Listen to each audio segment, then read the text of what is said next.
Esperen, que se me fue. Tengo tantas ventanas abiertas. Es un desastre esto.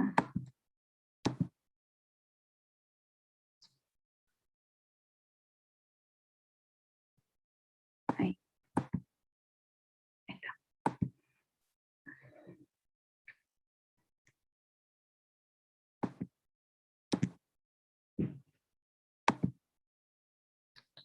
Si me quieren ir haciendo alguna pregunta de la semana pasada.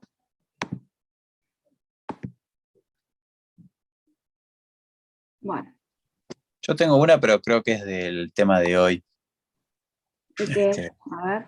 Cuando ustedes usan la disfunción diastólica que miden, utilizan el Doppler tisular hacia la cara lateral, ¿no es cierto? Y vi también que están usando la cara septal. Quería saber si es indistinto que usen uno u otro. En realidad se tienen que usar los dos. A veces uno por tratar de hacer las cosas más rápido, usamos una sola. Pero lo que está indicado es hacer los dos y el valor que es de corte que se utiliza es el promedio de los dos. Y de hecho tendrán que coincidir el comportamiento del Doppler tisular septal y lateral, es decir, que cuando está invertido sean los dos. A veces no da así y bueno, y uno tiene que empezar a pensar por qué. De hecho, hay patologías en las que hay que determinar en el septum y no en la pared lateral, por ejemplo, en las pericarditis constrictivas, pero para valorar función diastólica es en los dos y el promedio. Ahora, cuando nos da muy contundente, solo haciéndole septal o solo haciéndole lateral, uno a veces se queda con uno solo. Lo que a veces nos determina a cuál lado nos vamos, si al lateral o al septal, es en el que nosotros nos hayamos orientado más paralelo. Ahora lo vamos a ver después. Bárbaro. Bueno, vamos a ver la segunda parte entonces de ecocardiografía, y ya la semana pasada estuvimos viendo cómo a partir del ecocardiograma transtorácico bidimensional nosotros podíamos determinar el tamaño y la función de las cavidades cardíacas, ¿no? Y no habíamos llegado a ver los ejemplos, que eran, como en este caso, ustedes ya saben reconocer las distintas vistas, el parasternal eje largo, el eje corto, y una vista apical, a nosotros los que les llama la atención, o les puede llamar la atención, ¿qué es? ¿Qué les parece? Así simple vista, sin medir, ni siquiera. ¿Algo les llama la atención? Claro, un corazón que lo ven prácticamente esférico. Normalmente el corazón es más alargado. Este es un corazón esférico. Si uno midiera el diámetro diastólico con el modo M o con el mismo bidimensional, tenemos una franca dilatación, ¿no? Es un ventrículo que tiene sus paredes adelgazadas. En el eje corto ustedes pueden ver esta llamativa hipertrabeculación y el adelgazamiento de la zona compactada. Entonces esto es claramente, por definición, una miocardiopatía dilatada, que es cuando tenemos los diámetros por encima del percentil 95, dos desvíos estándar por encima de los valores normales, que hemos visto que en el hombre era más de 58, en la mujer más de 52, y a la vez disfunción ventricular, para decir que hay miocardiopatía dilatada. Si entramos en el capítulo de las miocardiopatías, como entramos la semana pasada, para decir que es una miocardiopatía dilatada, deberíamos haber excluido todas las cuestiones de carga que podían llevar a esto. Es decir, siempre que uno habla de una miocardiopatía, siempre está excluyendo la causa isquémica, la hipertensión, las valvulopatías o la cardiopatía congénita. Pero bueno, es el gran capítulo de las miocardiopatías, que es otro debate. Esto es una miocardiopatía dilatada que uno tendrá que definir si tiene una causa genética como es lo más frecuente o hay alguna causa específica, como podría ser, como ustedes saben muy bien, una enfermedad coronaria, pero que si entramos en lo semántico exclusivo, uno no debería llamar a la miocardiopatía secundaria a cardiopatía isquémica miocardiopatía dilatada, pero no me quiero meter en eso porque es un gran debate más que nada semántico, ¿sí? Acá vemos claramente que hay una dilatación y disfunción ventricular izquierda. En este caso tenemos el ejemplo de varias vistas. Estas son transtorácicas de parasternal, el eje largo, el eje corto, y abajo las vistas apicales. En el eje largo, ustedes, a ver si algunos se puede animar a describir cómo lo ven. A diferencia de la vista anterior, uno ve un corazón que tiene sus paredes adelgazadas o las tienen impresión a gruesitas. ¿Qué les parece? Les parece gruesa, tiene entonces, espesores incrementados, podemos decir. ¿Se contrae bien o no se contrae bien ese corazón? Parece hipocontráctil, ¿sí? Cuando el corazón está grueso, cuesta más darse cuenta si está hipocontráctil o no. Pero es un corazón que tiene sus espesores incrementados. Acuérdense que para hablar de hipertrofia teníamos que hacer las mediciones y que nos dé un índice de masa incrementado, pero en este contexto nosotros ya vemos que hay espesores que llaman la atención por su tamaño. Tiene espesores incrementados en las vistas apicales, el 4, el 2, y en la apical de la punta vemos lo mismo, llama la atención la refringencia que tiene ese miocardio. Si uno se pone fino, no solo tiene engrosamiento de las paredes, sino que también tiene engrosamiento del septo interauricular, de las válvulas, y tiene algo más, a ver si alguien lo ve. Tiene derrame pericárdico.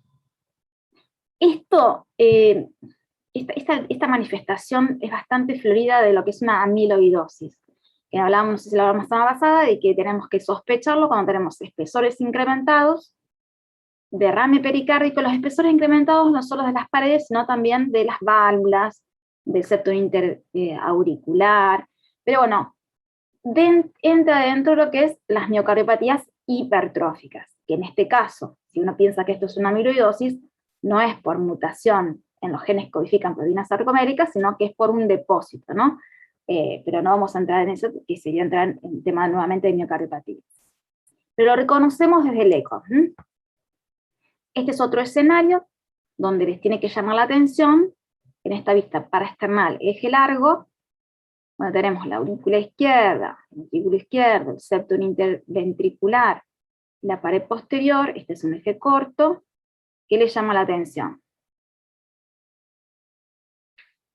Está dilatado, les parece a simple vista, sin medirlo, les parece un corazón dilatado, un corazón de dimensiones normales, pero con algo que escapa a lo normal.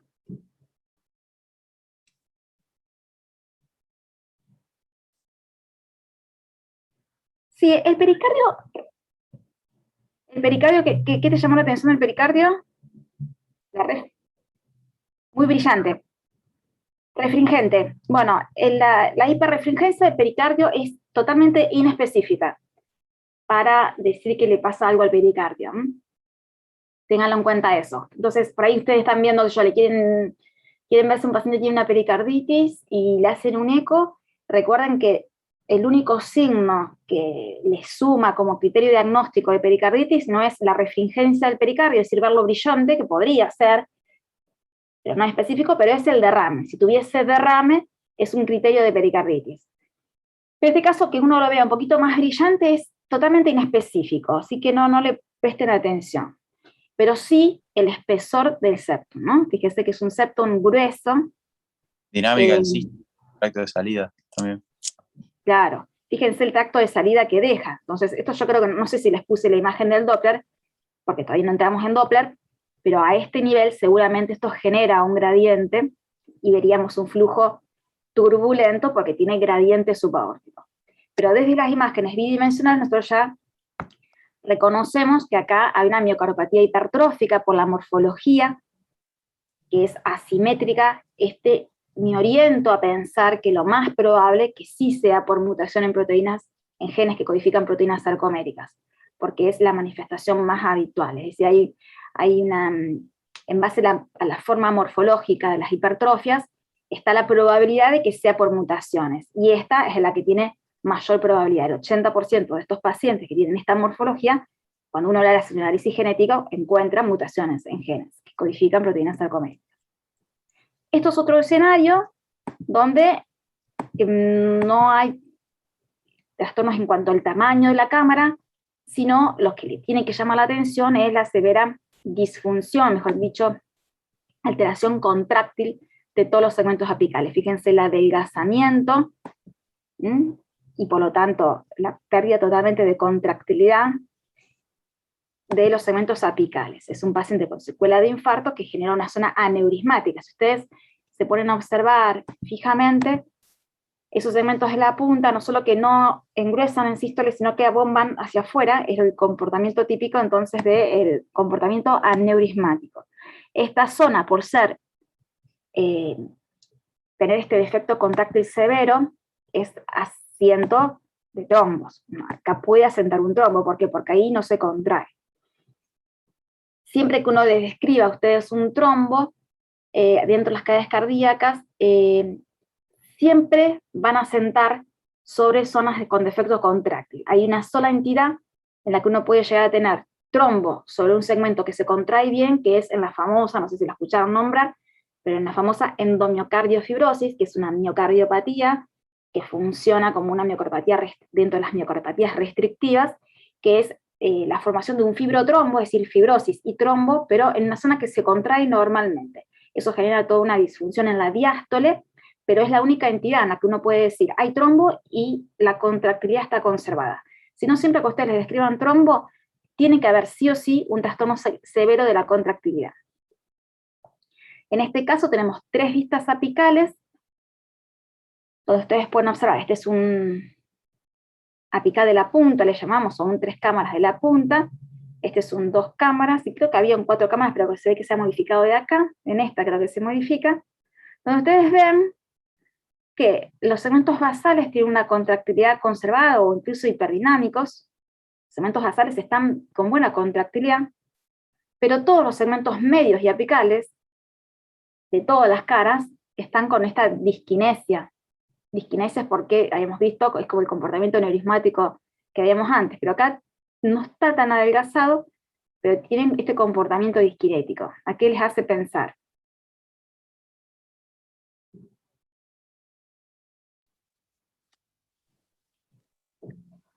¿Podría ser una cuestión isquémica? Sí. A mí lo que me llama la atención que en esta vista, que es 2 cámaras,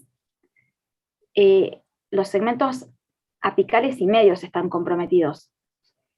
Más allá de que veamos en pared anterior, pared inferior, pared lateral, o sea, están todos los segmentos apicales y medios, y ya como que va más allá del territorio de distribución de una arteria coronaria, que podría ser una descendente anterior muy larga, que da la punta y que vuelve, pero, y primero vamos a tener que descartar la cardiopatía isquémica, como muy bien dicen, pero que puede ser un Takotsubo, ¿sí? Esta hipercontractilidad de los segmentos basales y esta disfunción contráctil severa de todos los segmentos apicales, pero que va más allá del territorio de distribución de una arteria, porque compromete un poquito más extensamente, por ejemplo, en cara inferior. Pero si no, yo puedo pensar que es una descendente anterior. Obviamente que si este paciente tiene elevación del segmento ST, este paciente va a coronaria, va a hemodinamia, perdón, y hay que ver sus coronarias. Sí que hay que ver sus coronarias, y que habitualmente entró por hemodinamia, pero va a llamar la atención cuando en hemodinamia le dicen que este paciente tiene coronarias normales. Si no se hizo una ventriculografía, en el eco hecho ahí inmediato tenemos que ver esto. Obviamente, para decir que también es un Takotsubo, tenemos que tener la resolución de todo esto con el tiempo.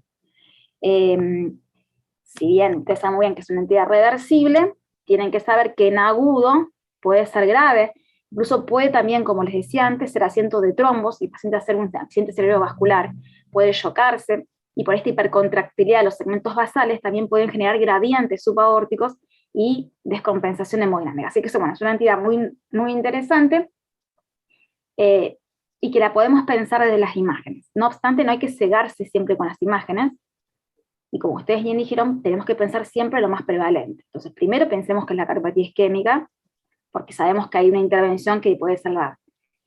Pero después que veamos que sus coronarias son normales, pensemos en el Takotsubo.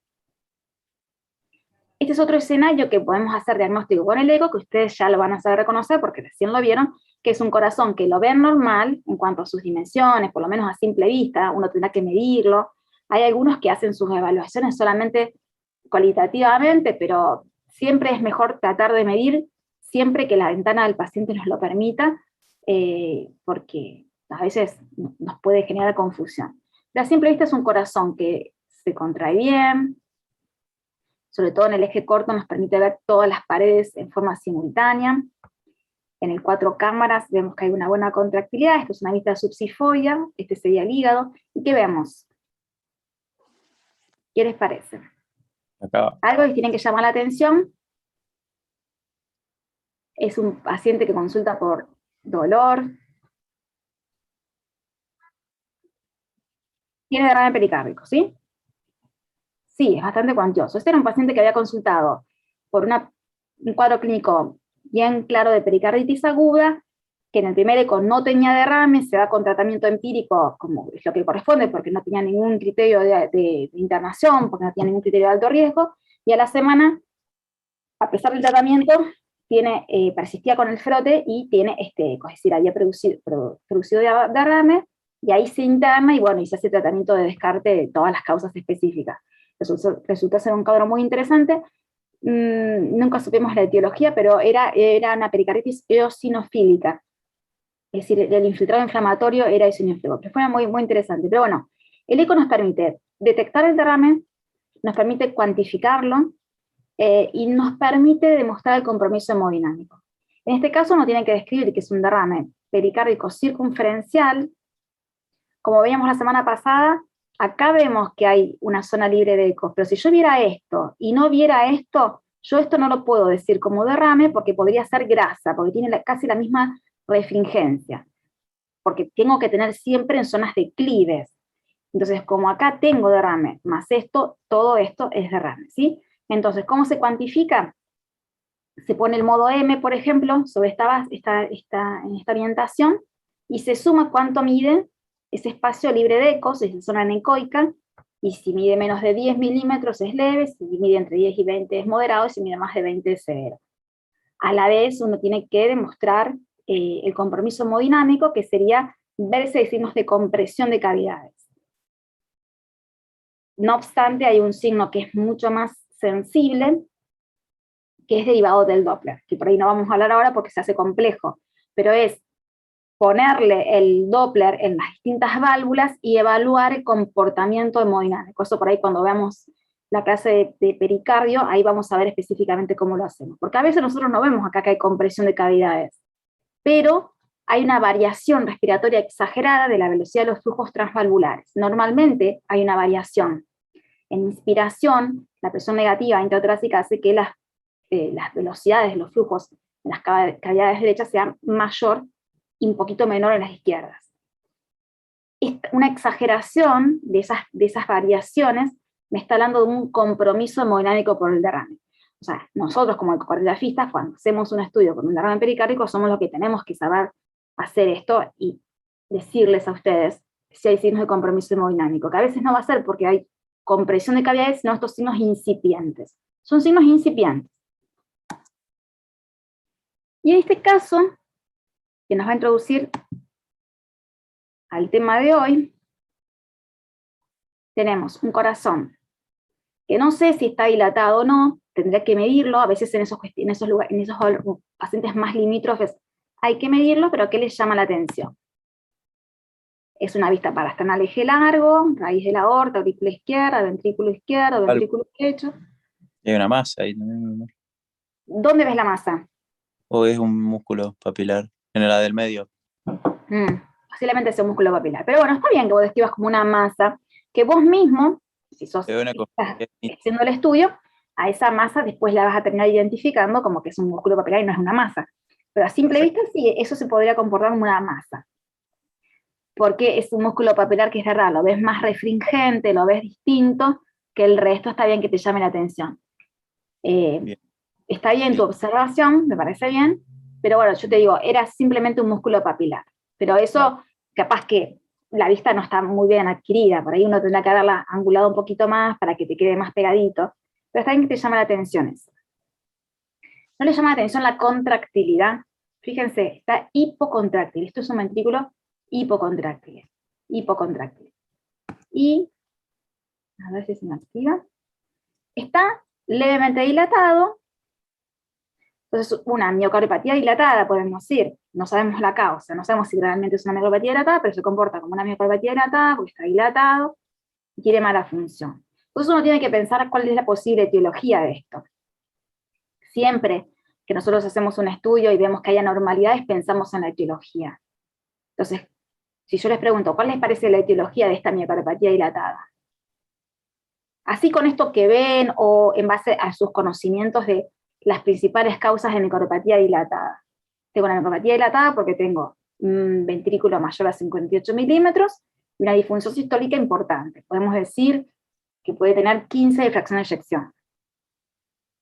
¿Qué piensan ustedes? Primero, como siempre, ¿qué piensan? Isquémico. Isquémico. Bueno, con este ventrículo yo no puedo descartar la isquémico, pero yo digo, el déficit contráctil es bastante homogéneo, pero aún con eso no descarto la isquemia. Sabemos que siempre ponemos en primer lugar la cardiopatía isquémica.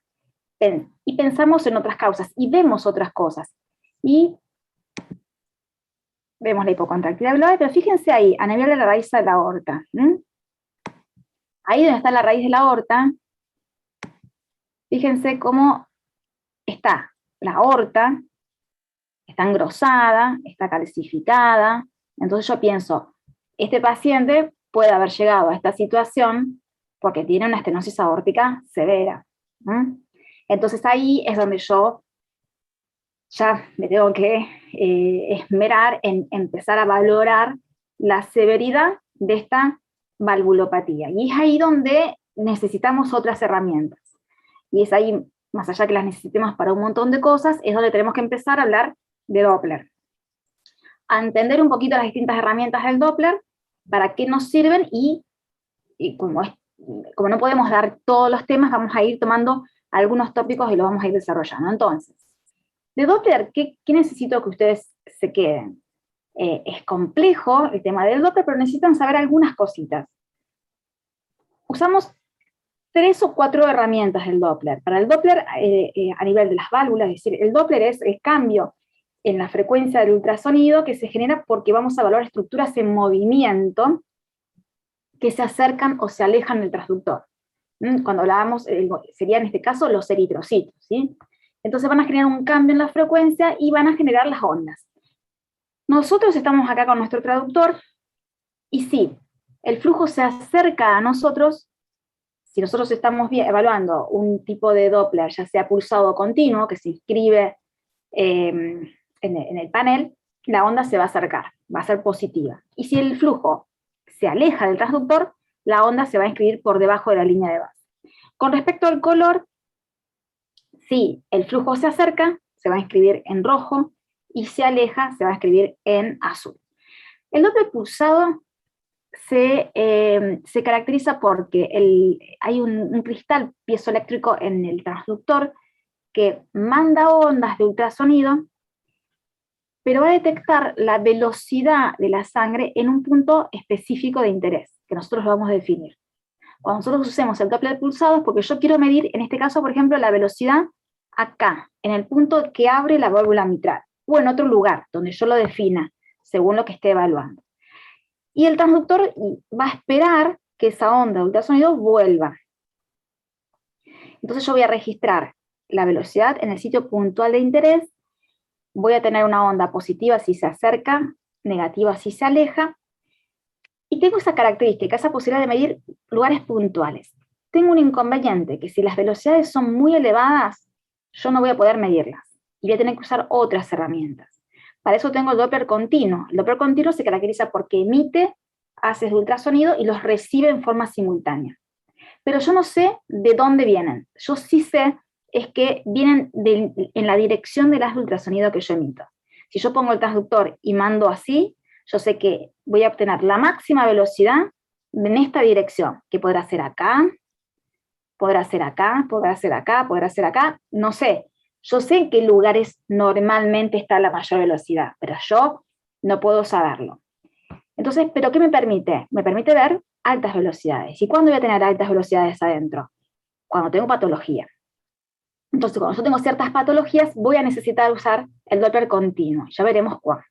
El Doppler con color está derivado del Doppler pulsado. ¿Por qué? Porque yo voy a analizar en varios puntos, eso es lo que se llama volumen de muestra, que es donde yo analizo, en varios puntos y tienen la misma característica que el pulsado. se satura a altas velocidades.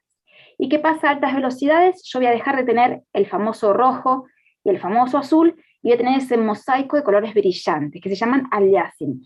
Siempre que yo vea un flujo así, brillante, mosaico, de colores muy claritos, eso me está hablando de que hay altas velocidades. ¿Y para qué me sirve eso? Para rápidamente yo identificar zonas de flujo turbulento.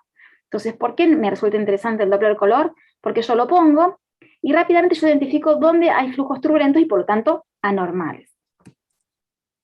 Entonces lo que yo le decía antes, cuando uso ondas pulsadas, es porque yo quiero obtener un lugar específico. El tipo de onda que se me registra es una onda donde en el centro va a estar más oscura. ¿Por qué? Porque me determina las velocidades que van, en promedio se manifiestan siempre todas iguales. En cambio, cuando yo uso Doppler continuo, donde obtengo un montón de velocidades de distintos lugares, se va a manifestar la onda, positiva o negativa, de acuerdo si el flujo se acerca o se aleja, pero relleno de forma uniforme. En el Doppler color, lo que les decía antes, si el flujo se acerca se ve rojo, si se aleja se ve azul, y si lo vemos brillante es porque hay un flujo turbulento, ¿sí? Esto es un resumen de lo que yo les decía antes, y no quiero entrar en tanto texto, después yo se los mando, que es para qué nos sirve cada tipo de Doppler y algunos conceptos. El Doppler tisular que hay en trabajo es un Doppler que no va a evaluar la velocidad de la sangre, sino va a evaluar el movimiento de las paredes. Para eso antes se utilizaban algunos artilugios del seteo del equipo para obtenerlo. Después, cuando los equipos incorporaron el Doppler tisular, ya uno coloca el volumen de muestra. El volumen de muestra significa ese puntito que uno coloca donde quiere medir la velocidad y obtiene velocidades. Siempre con nosotros con Doppler vemos velocidades.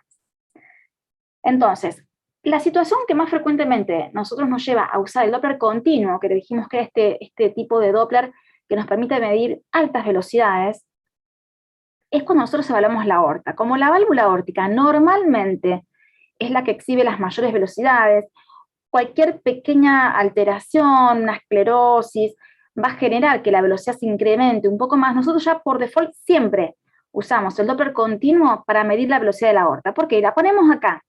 Porque sabemos que normalmente el flujo de mayor velocidad es a nivel de la aorta.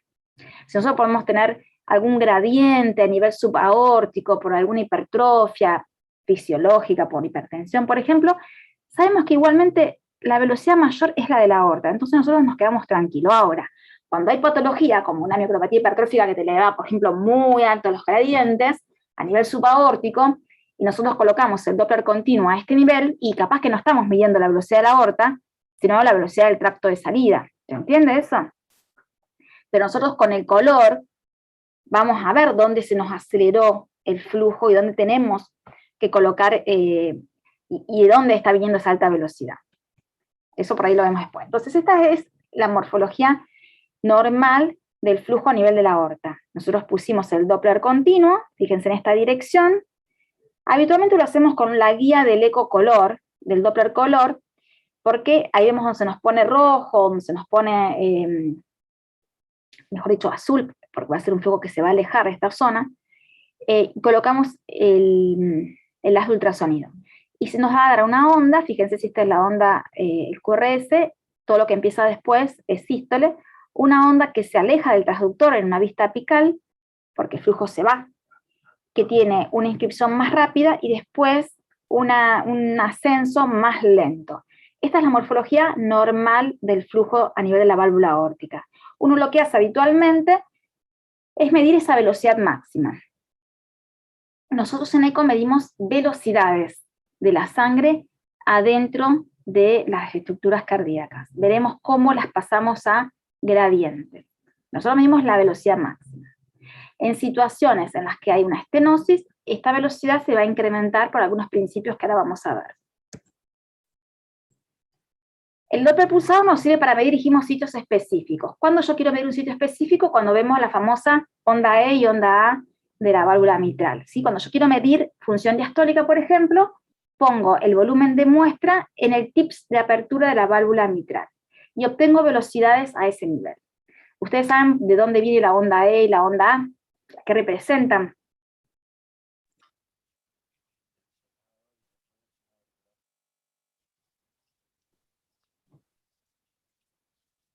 La onda de llenado rápido, claro, la apertura de la válvula y el lleno ventricular rápido genera la onda E, normalmente. Después la válvula se empieza a cerrar, por eso, si vos le haces por ejemplo, si vos midieras cómo se abre la válvula, el modo M de la válvula mitral, es casi lo mismo que esto. Después se cierra y después tenés la última contribución, que es con la contracción de la aurícula. Entonces, normalmente, y hasta los 60 años, la patente normal es esta, una onda E mayor que la onda A. Fíjense que acá está dibujadito como en blanco alrededor y negrito adelante, que no sé si es a propósito, pero es más que nada para demostrar que esto se hace con Doppler pulsado, y el Doppler pulsado se escribe así, bien blanco en los bordes y negrito en la parte interior, ¿sí? Esta es una onda E y una onda A, pero que no es normal si soy estricta. Quizás yo le quise traer una forma normal, pero no es normal, porque la onda E, en este caso, está más baja que la onda A. Nosotros lo que medimos en este tipo de ondas es la velocidad de esta onda, la velocidad de la A, porque hay una relación que se tiene que cumplir que normalmente sea mayor a 1, ¿no?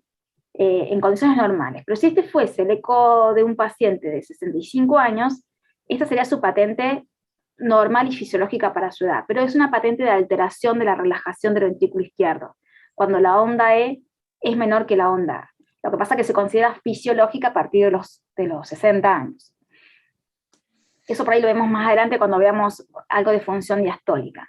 Sin entrar al tema, pero bueno, lo que nosotros vemos, estos con Doppler pulsado, es las velocidades en la onda E y en la onda A. Hay otras cosas que se pueden ir midiendo, este tiempo de desaceleración, que en este caso está más prolongado, y hay otras cuestiones que se pueden medir de los tiempos de relajación isovolumétrica, que si ustedes se ponen a leer, por ejemplo, guías de función diastólica, bueno, se tienen en cuenta todas estas mediciones y más. Y el Doppler color, como les dije, entonces, es un derivado del Doppler pulsado que nos permite ver, entonces, la dirección del flujo, y cuando hay zonas de flujo turbulento, vamos a dejar de verlo en azul y en rojo, oscuro, y lo vamos a ver en colores brillantes. Cuanto más claro, más brillantes, más turbulento es el flujo. Esta es una vista supraesternal, que está evaluando entonces el callado de la aorta, la parte descendente de la aorta, y por lo tanto lo vemos azul, porque el flujo se aleja. Es una vista que es obligada en todo paciente que hacemos un estudio, pero sobre todo cuando nosotros evaluamos un paciente con hipertensión, porque es la forma que nosotros descartamos una coartación de aorta, porque vemos una zona de más angostita a ese nivel y un flujo turbulento por la coartación. Entonces, sí o sí es obligado, sobre todo en pacientes jóvenes con hipertensión, que nosotros le hagamos esta vista. El Doppler tisular es un Doppler que nosotros aplicamos en sitios puntuales, como me preguntaron recién. Nosotros podríamos estudiar cualquier nivel del ventrículo, ¿no? Y tienen sus distintas zonas, pero lo que está más estandarizado, lo que se utiliza más, es el Doppler tisular a nivel del anillo mitral, septal y lateral, para función diastólica, donde vemos la onda E y la onda A en la diástole, pero también tenemos una onda sistólica, que es un índice también indirecto de la función sistólica. No obstante, en el ventrículo izquierdo no lo usamos casi, pero sí se utiliza en ventrículo derecho, es uno de los índices de función sistólica del ventrículo derecho, medir esta velocidad de la onda sistólica en el anillo tricuspidio lateral. Cuando es mayor a 9.5 centímetros por segundo, es un índice de buena función sistólica del ventrículo derecho, ¿no? Pero en el lado izquierdo lo usamos más que nada para ver esta onda E, esta onda A, que en condiciones normales la onda E tisular es mayor que la onda A tisular, y que ya en cualquier alteración de la función diastólica, desde una alteración de la relajación, va a estar invertida. La onda E va a ser menor que la onda A. Y nosotros medimos esta onda E, la relacionamos con la onda E mitral, que obtuvimos del Doppler mitral, y es esa famosa relación E', que cuando es en promedio mayor a 15, no obstante ahora la quieren bajar, este valor de corte lo quieren bajar, para hacerlo más sensible, aunque menos específico, nos habla de un índice más de disfunción diastólica, y lo veremos después, ¿sí? Esta es la parte más densa y todo, después vemos algunas cosas más interesantes. Otras cositas que ustedes tienen que saber de Doppler. Primero los 3 tipos de Doppler, o 4 si consideramos el Doppler tisular. Después el concepto de que nosotros no medimos presión dentro del corazón, sino que nosotros podemos medir velocidades, pero que tenemos forma de inferir el gradiente de presión que se nos genera entre las cavidades. Entonces, como acá bien les dice, nosotros no medimos la presión, sino medimos velocidades, pero usando la ecuación de Bernoulli, modificada, porque la saqué, era muy larga y los iba a confundir, la ecuación de Bernoulli modificada nos permite a nosotros estimar los gradientes de presión que se generan dentro de las cavidades. Y ustedes van a escuchar muchas veces que nosotros hablamos, por ejemplo, cuando hablamos de la presión sistólica en la arteria pulmonar, la estimamos a través de un gradiente de presión. Del gradiente de presión que se nos genera entre el ventrículo derecho y la aurícula derecha, y a ese gradiente de presión le sumamos la estimación de la presión media de la aurícula derecha en base a la vena cava, y así estimamos la presión sistólica de la arteria pulmonar. Entonces ustedes tienen que saber de dónde salen estas cosas. ¿De dónde sale este gradiente de presión? De medir el flujo entre estas dos cavidades. Por ejemplo, este es un flujo que, como son de insuficiencias, por ejemplo, para medir el jet de insuficiencia tricuspidia, o sea, para estimar la presión sistólica de la arteria pulmonar, yo tengo que tener, una de las formas es un jet de insuficiencia tricuspidia. Todos los jets de insuficiencias valvulares, todos son de altas velocidades. Entonces, ¿qué voy a usar? ¿El Doppler pulsado o el Doppler continuo? Para medir esa velocidad. Todos los jets de regurgitaciones, mitral, tricuspidio, aórtico, por ejemplo, son de alta velocidad. ¿Qué uso? ¿Continuo o pulsado? Continuo. Continuo, ¿sí? Y ya está, no hay más. Siempre que evaluamos flujos de regurgitaciones voy a utilizar, si tengo que utilizarlo, a veces yo lo valoro cualitativamente con el color, pero cuando tenga que utilizar algo, voy a poner el Doppler continuo que me va a medir esas velocidades. A veces son velocidades de 5 metros, de 6 metros, entonces vamos a usar el Doppler continuo. Si yo por error pongo el Doppler pulsado, no pasa nada, no se va a morir el paciente. Si pongo el Doppler pulsado, no voy a ver nada. Voy a tener lo que se llama ambigüedad de rango, es decir, yo voy a tener todo un flujo turbulento, gris, que es arriba y abajo de la línea de base. Yo no voy a saber nada, no voy a poder medirlo. Algún día por ahí se los muestro. Es eso lo que nos va a pasar. No lo vamos a poder medir. Nos vamos a dar cuenta que lo que teníamos que usar era otra herramienta. Entonces, yo pongo el Doppler continuo en esa dirección y obtengo el jet de insuficiencia tricuspidia, por ejemplo, que es este. Por ejemplo, hagamos de cuenta que es este. En realidad me parece que es un jet de estenosis aórtica, si soy estricta. ¿Por qué? Porque los flujos de insuficiencia suelen ser más anchos.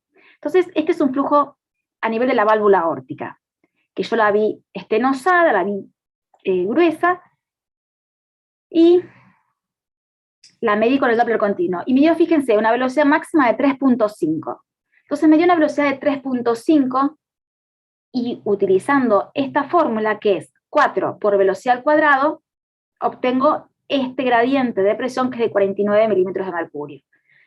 4 por 3.5 al cuadrado es esto, ¿sí? Y me da eso. Lo mismo hacemos, por ejemplo, si esto hubiese sido un jet de insuficiencia tricuspidia, que medía 3.5, está claramente incrementada, esa insuficiencia tricuspidia está a una velocidad incrementada, me hubiese dado 49. Yo a ese 49 le tengo que sumar la presión media de la aurícula derecha, que se acuerdan cómo se estimaba.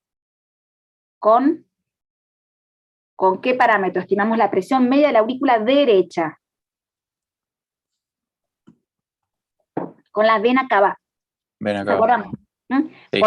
Mirábamos la vena cava, le ponemos el M, o la miramos, la medimos en bidimensional, y vemos el tamaño y cuánto se colapsa en inspiración. Normalmente tiene que medir menos de 21 milímetros y colapsarse más del 50.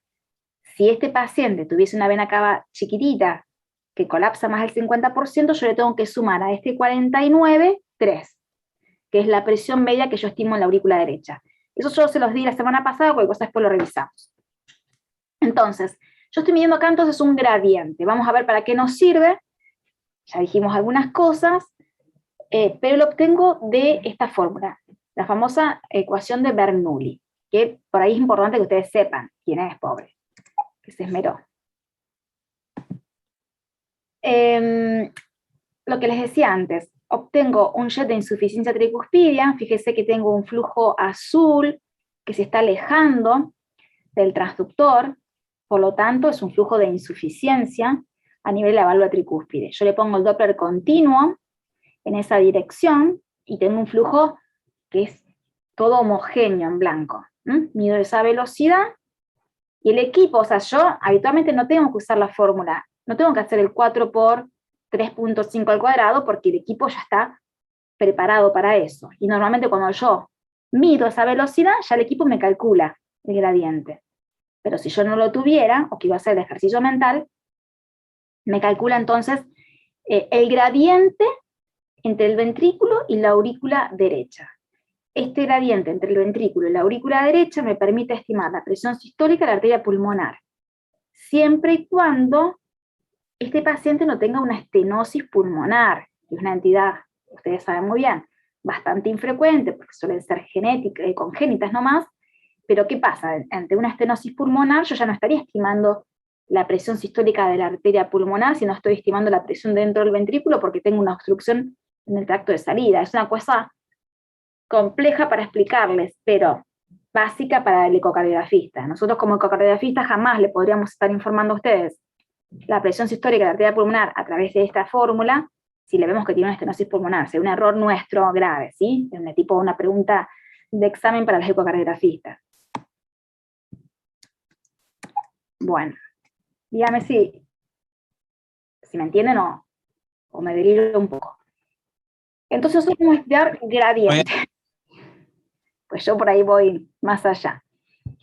Estimamos gradientes.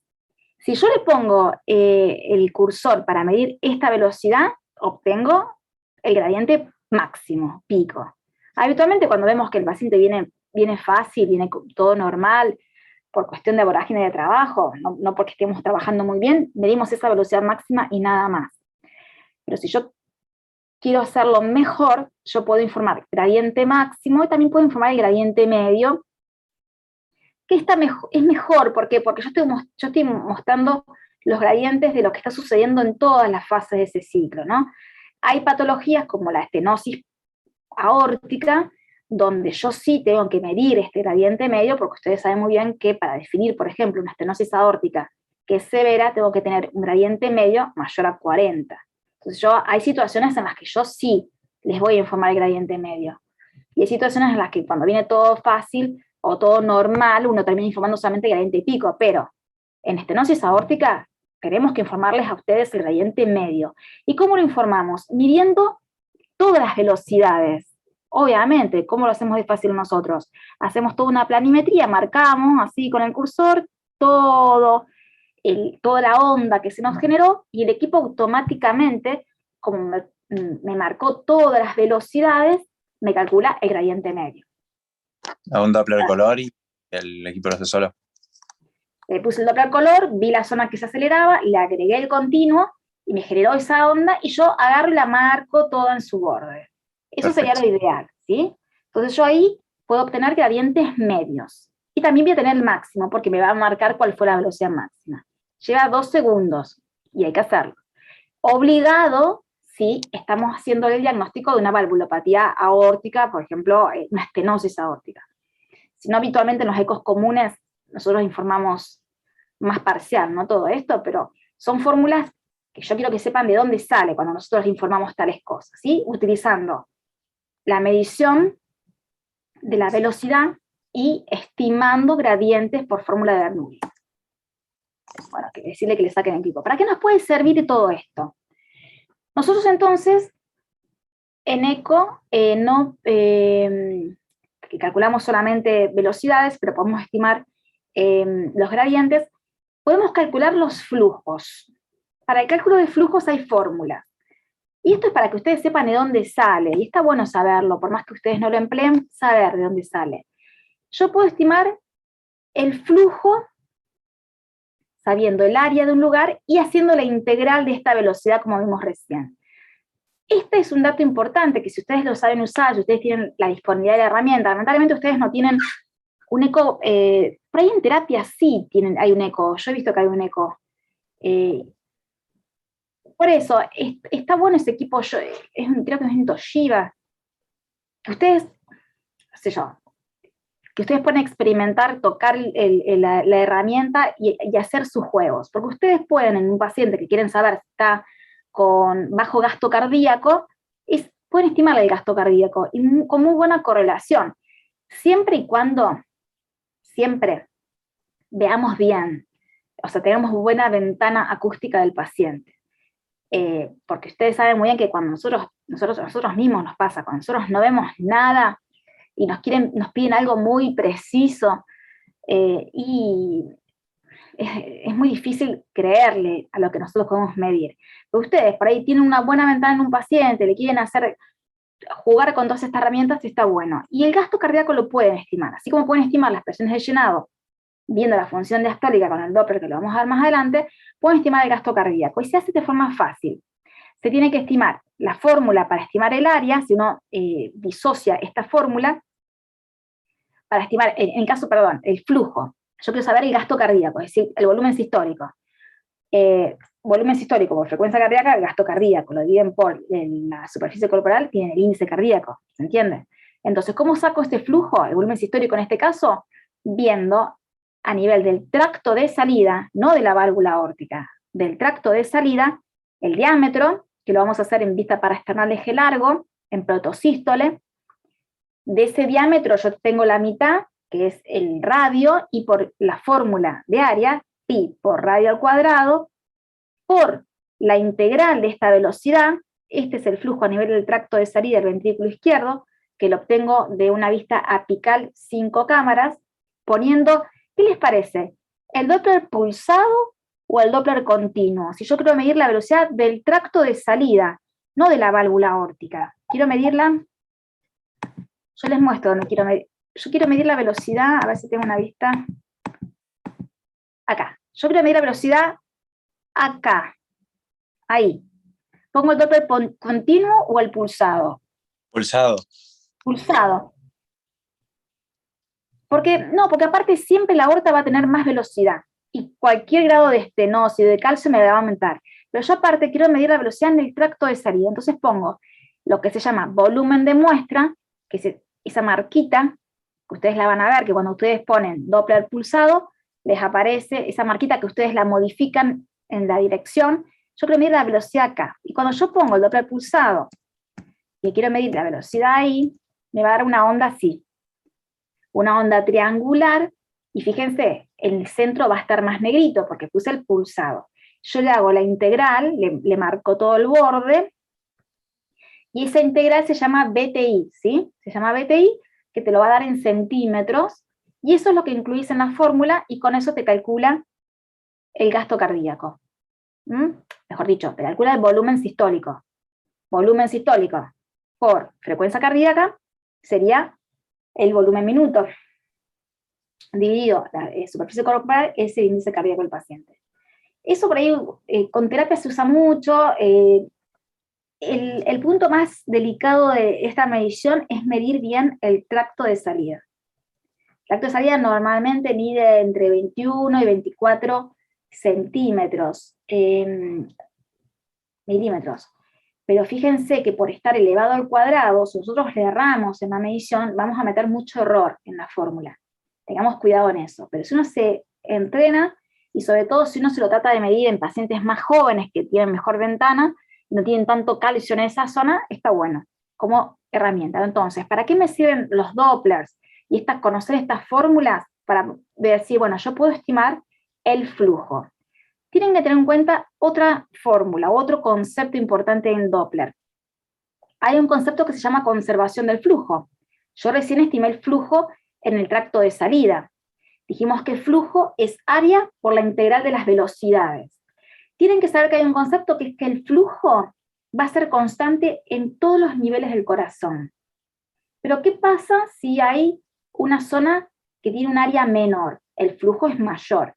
¿Qué pasa si yo tengo un área menor a nivel de la válvula aórtica con este concepto de que siempre el flujo es constante? Siempre el flujo es constante, en condiciones normales y anormales, a menos que haya un shunt, ¿no? Necesariamente aumentar la velocidad. Claro. Y ese es el concepto que nos introduce a qué es lo que pasa ante una estenosis aórtica. Y cuando yo quiera estimar esa área, yo voy a tener que estimarla a través de una fórmula que tiene en cuenta que en el resto de las válvulas el flujo va a ser de una forma, ¿no? Y que en la válvula aórtica va a ser de la misma forma el flujo. Pero si a mí me cambió la velocidad porque se incrementó, me va a permitir entonces de esta forma, desglosando la fórmula, estimar esa área. Entonces el concepto es que el flujo a nivel de la válvula aórtica, válvula mitral, pulmonar y tricuspidia es constante. Y yo para hacer el cálculo del flujo, esto no lo hacemos de rutina, ¿eh? Yo podría medir el diámetro de la estructura y hacer el BTI del flujo en esa estructura. Si yo hago un cálculo preciso, me tiene que dar siempre igual. Entonces, bajo esta premisa, yo quiero saber cuál era el área de esta válvula, que es lo que a nosotros tanto nos importa cuando queremos diagnosticar una estenosis aórtica. Entonces, yo sé que tengo este fenómeno de conservación del flujo, donde siempre va a ser constante. La ecuación de continuidad es la que nos permite entonces estimar esta área. La ecuación de continuidad es una aplicación de la idea de que el flujo se conserva en los diferentes segmentos del árbol circulatorio, de tal manera que cuando un segmento, el área disminuye, la velocidad aumenta, y viceversa. Entonces, si yo sé que el área de la válvula aórtica por el BTI, o la integral de velocidades a nivel de la válvula aórtica, que fíjense que la medí con Doppler continua porque va a ser de alta velocidad, es igual al área del tracto de salida, que es ahí, cerquita, pero ya tienen que estar las velocidades normalizadas, por el BTI, el flujo a nivel del tracto de salida. Yo quiero saber, lo que no sé es esto. Entonces, ¿qué hago en la fórmula? Esto lo paso abajo de la fórmula. Se la quería mostrar. El BTI del tracto de salida por el área del tracto de salida sobre el BTI del flujo aórtico. Entonces, ¿qué tenemos que determinar? El volumen sistólico, como lo hicimos antes, cuando les expliqué que lo pueden hacer en terapia, ahí en coronaria con el ecógrafo de terapia, miden el diámetro del tracto, buscan con Doppler pulsado la velocidad del tracto, y ahí tenemos una parte de nuestra fórmula, y lo que nosotros no podemos medir es esta área, que es lo que nosotros queremos adivinar, ¿no? Pero entonces podemos medir la velocidad incrementada que vamos a tener a nivel de la aorta.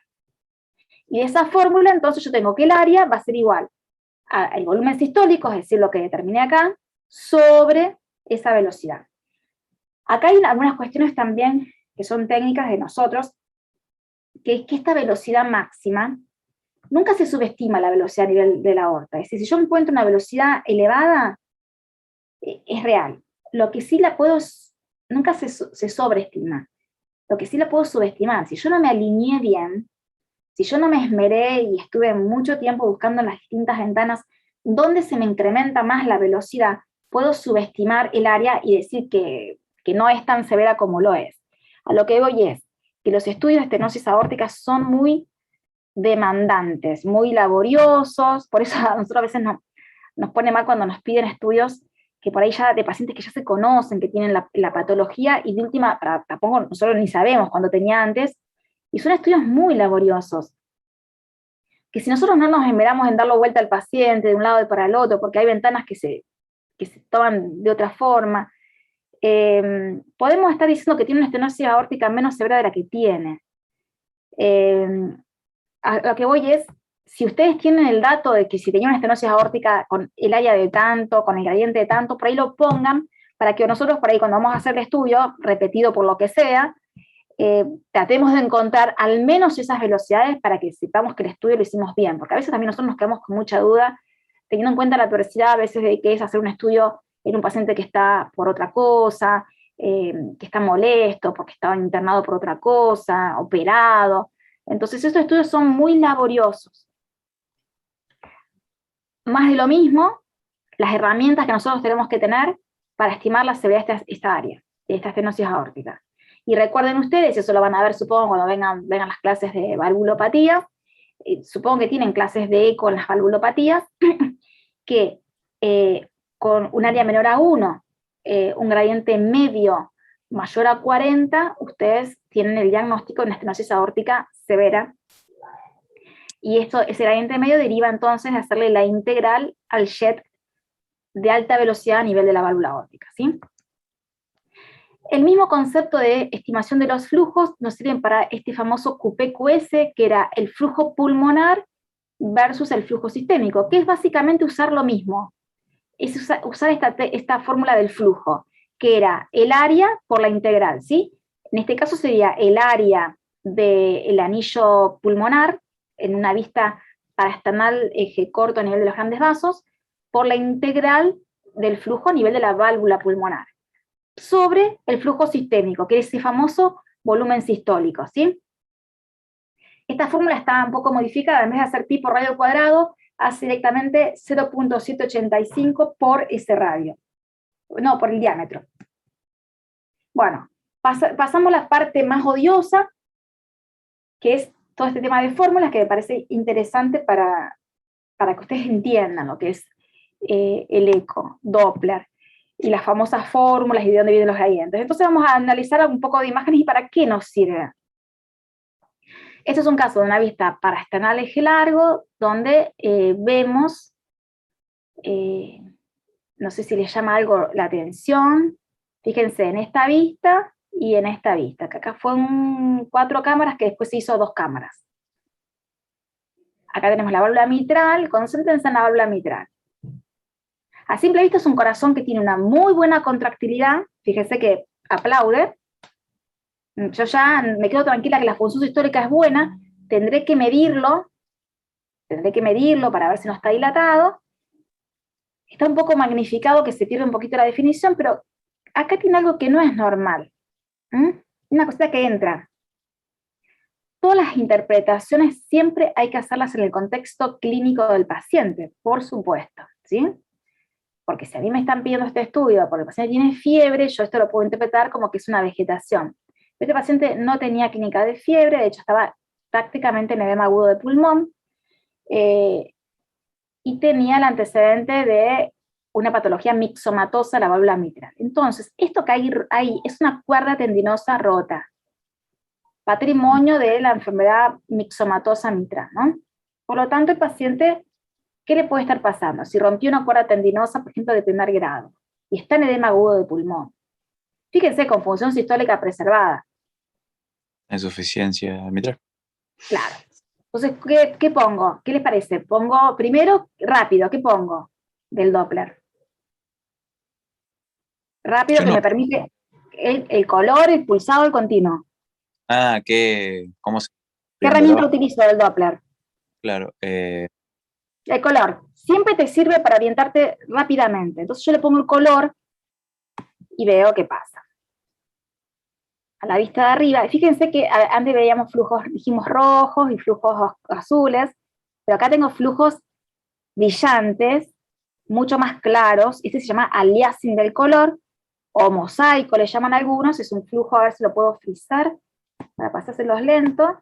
Fíjense que esto es todo un mosaico enorme del color que llena toda la aurícula izquierda, ¿sí? Acá tenemos en la vista apical un flujo que habitualmente uno describe el origen y la dirección, tiene un origen central, una dirección bastante central, que toca el techo de la aurícula izquierda. Y entonces a simple vista uno puede describir que esto tiene una insuficiencia mitral, porque es un flujo de alta velocidad que está entrando en la aurícula izquierda desde el ventrículo izquierdo. Esto es fácil de identificar y que puede valorarla como severa. Ustedes creo que van a tener clases, ¿no?, de insuficiencia mitral. Porque... bueno, entonces no quiero pisar a mis compañeros, pero hay formas derivadas del Doppler color que me permiten inferir la severidad de esa insuficiencia. Todo jet de insuficiencia desde el color tiene 3 componentes. Lo que se llama un flujo de convergencia, una zona más finita que se llama vena contracta y un área del jet. Pero tienen sus limitaciones. ¿El Doppler para qué me sirve también? Ya veremos eso. ¿El Doppler para qué me sirve? Para ver dónde se origina esta insuficiencia. Fíjense, son 2 casos distintos. Son 2 vistas parecidas, distinta calidad de imagen. En el caso a la derecha tenemos el ejemplo que les mostré recién, que es una cuerda tendinosa rota de la valva anterior de la válvula mitral, y por lo tanto tengo un jet que se origina, que se va hacia atrás, ¿no? Pero se origina a nivel del centro, fíjense, a veces puede ser que no lo vean bien, pero se origina bien del centro, es como que no capta bien. Pero fíjense, este jet es un jet también, fíjense, amarillo, verde, no, el verde no sé para nada, amarillo y celeste, bien clarito, eso es lo que me habla del flujo turbulento. ¿Y dónde se está originando? Mirá, Posterior. no, esta es la anterior y esta es la posterior, pero fíjense, yo les dije que los jets tienen un flujo de convergencia, que es esto, un ancho del jet, una vena contracta, que es la parte más finita del jet, que acá no se ve prácticamente nada finito, eso me está hablando de lo severo que es todo esto, y el ancho del jet, que sería esto, ¿no? Y uno puede inferir la dirección, pero fíjense, se está originando en el cuerpo de la valva anterior.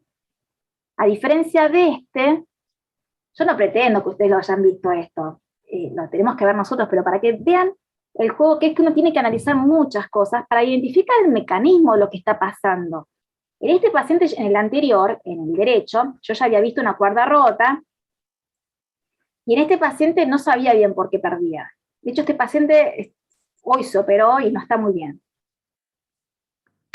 ¿Qué les parece si yo digo que se origina en el cuerpo el jet? Fíjense ahí la imagen bidimensional, a ver si la puedo agarrar. Fíjense ahí. Esto, exacto.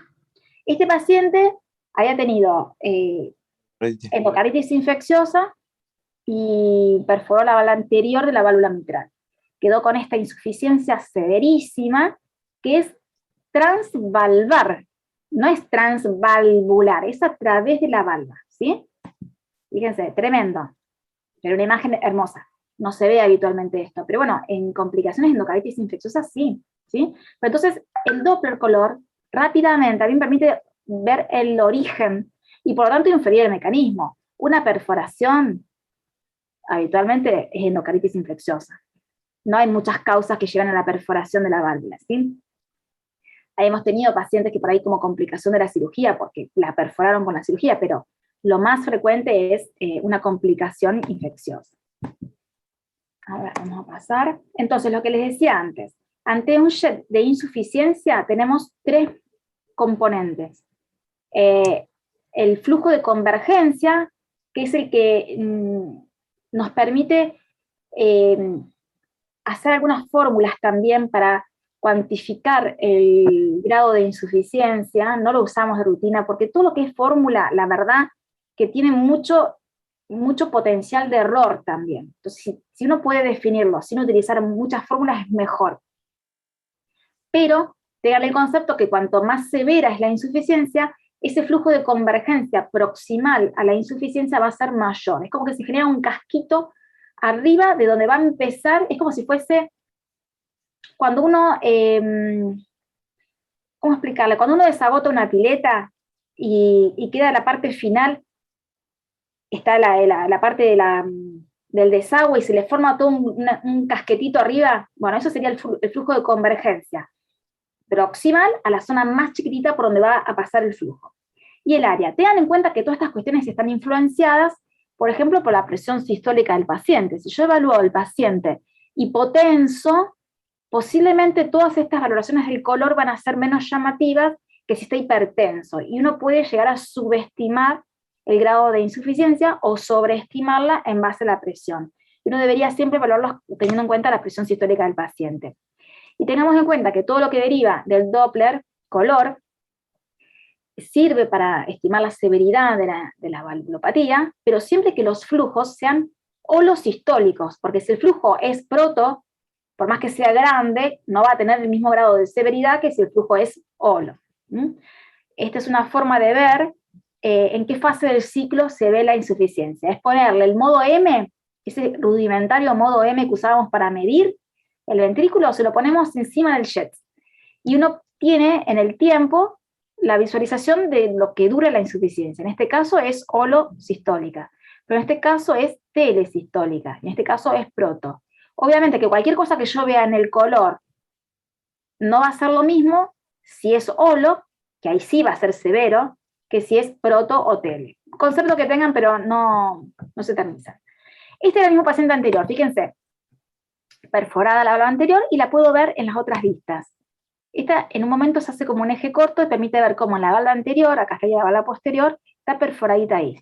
Y genera un jet que en el 4 cámaras lo vemos enorme. Enorme, enorme y con un concepto que también me habla de severidad, ya por sí solo. Cuando yo tengo esto... Cuando toca el techo de la aurícula. ¿Cómo se llama eso? Ay, no. Efecto Coanda. El efecto Coanda me habla de severidad. Y es simplemente esto, es ver un jet excéntrico, que por lo excéntrico quizás yo no veo que ocupe toda la aurícula, que me la llene, pero simplemente es, yo no estoy viendo todo el jet. Yo estoy viendo un jet que se origina acá, que va por la pared lateral, que sube, que no lo veo todo porque es excéntrico. Entonces, los jets excéntricos yo no los estoy viendo absolutamente todo en una imagen bidimensional. Entonces, por definición, es un jet severo. Perfecto. Conceptos entonces del color en las regurgitaciones. Entonces, cuando nosotros tenemos una regurgitación, tenemos que evaluar la severidad. No voy a entrar en eso porque lo van a ver específicamente. Tenemos que evaluar el mecanismo, tenemos que decir si es porque rompió una cuerda, como vimos recién, o porque se perforó, o es funcional, porque está dilatado el ventrículo y genera tanto déficit de coaptación valval que es por eso. Entonces yo tengo que medir un montón de cosas. Y hay una clasificación, creo que a ustedes no se las puse, hay una clasificación que se llama de Carpentier, que es quien, en base al movimiento de la válvula y así hay... Si es normal, si está restringido o si está incrementado, uno puede inferir el mecanismo, pero lo van a ver, supongo, específicamente en las clases de valvulopatías, y la repercusión hemodinámica. Es decir, yo tengo que ver si esa valvulopatía genera dilatación y disfunción ventricular. Porque como ustedes saben muy bien, cuando vean las indicaciones de intervención de las valvulopatías, las valvulopatías severas, si son asintomáticas, pero ya generaron un remodelado ventricular, o sea, una dilatación y disfunción, son indicación de intervención. Así, toda valvulopatía se interviene cuando es severa y sintomática o genera repercusión hemodinámica. Y eso va a depender de llegar a cierto diámetro del ventrículo y a cierto valor de fracción de eyección. Entonces, es todo lo que nosotros tenemos que informar. Esto simplemente para que vean que nosotros para valorar las insuficiencias nos basamos en dos criterios que dependen del ancho de la vena contracta, de si la válvula está fly es esa válvula volando, nadando ya dentro de la aurícula, el tamaño del flujo de convergencia, que es el famoso PISA, según el tamaño del área del jet y demás. Nosotros podemos decir si es severa, y si no es severa, pero cuando estamos en esta zona amarilla o gris, nosotros podemos utilizar otras herramientas que son más laboriosas y requieren de emplear los famosos métodos cuantitativos. Uno de ellos es el famoso PISA, estimar el orificio regurgitante a través de fórmulas, que es midiendo, a través de algunos seteos que se le hacen al equipo, midiendo el radio de este flujo de convergencia, poniéndole el Doppler continuo al jet de insuficiencia mitral, haciéndole la planimetría a ese jet, y por estas fórmulas uno hace todos estos cálculos. No los quiero confundir con esto, pero sepan que hay otras herramientas. Hoy por hoy, todo lo que sea para estimar la severidad de las regurgitaciones, hay toda una vertiente que trata de posicionar mucho más a la resonancia, ¿no? Porque con la resonancia puedes estimar la fracción regurgitante de forma bastante confiable. Entonces, si ustedes se ponen a leer artículos de resonancia o artículos de multimodalidad en valvulopatías, está todo a favor de la resonancia. No obstante, tengan en cuenta que la resonancia es, yo hice durante mucho tiempo resonancia, me gusta mucho, pero para lo que es valvulopatías, para estimar las fracciones regurgitantes, está bien, pero no es tiempo real la resonancia. Es decir, ustedes lo que ven, no es tiempo real, es una reconstrucción de múltiples latidos. Y para estructuras tan móviles como las válvulas, a mí no es lo que más me gusta, ¿eh? No hay como el tiempo real del eco, pero bueno, para los métodos cuantitativos, sí, es más precisa, tiene menos fórmulas, entonces mete mucho menos error. Una imagen para que veamos. ¿Qué vemos? A ver, ¿Qué vista es? ¿Qué vista es? En 4 cámaras. En 4 Para cámaras. Algo de las tamaños de las cavidades le llama la atención. No las necesito auriculas, de ambas parecen, ¿sí? ¿Cuáles son las derechas y cuáles son las izquierdas? ¿Se dan cuenta? sí. ¿Cuáles son? Del lado derecho tenemos la izquierda. A la derecha y a la izquierda. ¿Cómo te das cuenta? Está bien, pero ¿cómo te das cuenta? No sé, Porque, por por la costa. ejemplo, Lili ¿Dónde? Gastaldi, Liliana Gastaldi hace, Lili Gastaldi hace el estudio, lo hace al revés. Sí, No es sé si cierto. por eso, ¿cómo te das cuenta? Yo te muestro esta imagen y está muy bien, en la derecha están las cavidades izquierdas. Y el ventrículo derecho como que lo rodea al izquierdo y la altura de la válvula también. Bueno, está ahí ese concepto de la altura de la válvula. Hay una estructura que se llama septum aurículo ventricular. Es un septum que mira siempre el ventrículo izquierdo y la aurícula derecha, es este. A partir de que la válvula septal de la válvula tricúspide se inserta un poquito más apical, se genera este septum, pero por ejemplo, eso tenganlo en cuenta, por ejemplo, para cardiopatías congénitas, que a veces puede tener transposición de los vasos y de las cavidades, se utiliza mucho ese concepto de saber cuáles son las derechas e izquierdas, más allá que nosotros lo hagamos como ejercicio, y porque a veces, ya te digo, Liliana les va a hacer el estudio al revés, cuando ustedes vean un estudio al revés, tienen que saber en base a qué. El principal signo es ese. Antes se decía que el ventrículo derecho era trabeculado y el izquierdo no, pero fíjense este caso. Ambos ventrículos están trabeculados. ¿Sí? Fíjense, este ventrículo está anormalmente trabeculado, tiene falsos tendones, que son tener estos hilitos que, de una pared a la otra. Eso antes no lo estaba, como que no era posible en el ventrículo izquierdo. Con la nueva tecnología se ve que estas son variantes normales, ¿no? Pero bueno, muy bien. ¿Y qué les llama la atención del color? ¿Ven azul y rojo o ven Ya, colores brillantes? insuficiente. Auricular de derecha. No me Sí, ¿qué da más? Hay otro lugar donde veo un flujo brillante yo. Sí, entonces, ¿qué les parece que tiene? una Tiene, comunicación. tiene una insuficiencia tricuspidia, que puede ser fisiológica o no. Yo tengo que entonces, a este nivel, yo voy a estar acá parada. ¿Yo qué Doppler mando para medir esa velocidad y estimar el gradiente, y en base a ese gradiente, la presión sistólica de la arteria pulmonar? Continuo. Continuo, pulsado, continuo. Entonces yo le pongo el Doppler continuo, tengo el flujo, le pongo la velocidad máxima ahí, y eso estima por ecuación de Bernoulli, 4 por velocidad al cuadrado, el gradiente. Le sumo la presión media de la aurícula derecha, que yo estimo en base al tamaño de la vena cava inferior y su parámetro de inspiración, y estimo presión sistólica de la pulmonar. Y tengo este shunt. Es verdad. ¿Y de que parece que es de izquierda a derecha o derecha a izquierda?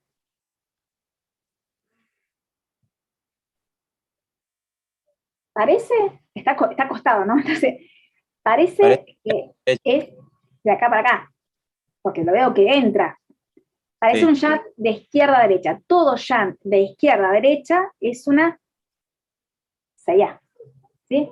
Yo tengo mis dudas que haya sido una CIA esto. Yo doy mi interpretación. Este paciente tenía presiones muy incrementadas del lado izquierdo. Tenía una disfunción diastólica muy severa, y para mí lo que abrió fue un paramenoval permeable, porque después no le veíamos el shunt. Entonces yo quiero saber bien si es una CIA o es un paramenoval permeable, tengo que hacer un transesofágico. Pero, porque en teoría, todo paramenoval, el shunt es de derecha a izquierda, porque es un déficit de coaptación de dos tabititos y genera shunts de derecha a izquierda. Pero acá hay presiones tan incrementadas del lado izquierdo que para mí lo abrió en forma inversa. No los quiero confundir con esto, pero por definición, todo shunt izquierda a derecha es una CIA. En este caso yo pienso que no la es, que pienso que es otra cosa. Para estar seguro tengo que hacerle un test esofágico. Pero entonces, fíjense, porque normalmente no se ven con tanta facilidad estos shunts cuando son por CIA. Cuando es por CIA, o son cavidades ambas de baja presión, no generan tanto aliasing.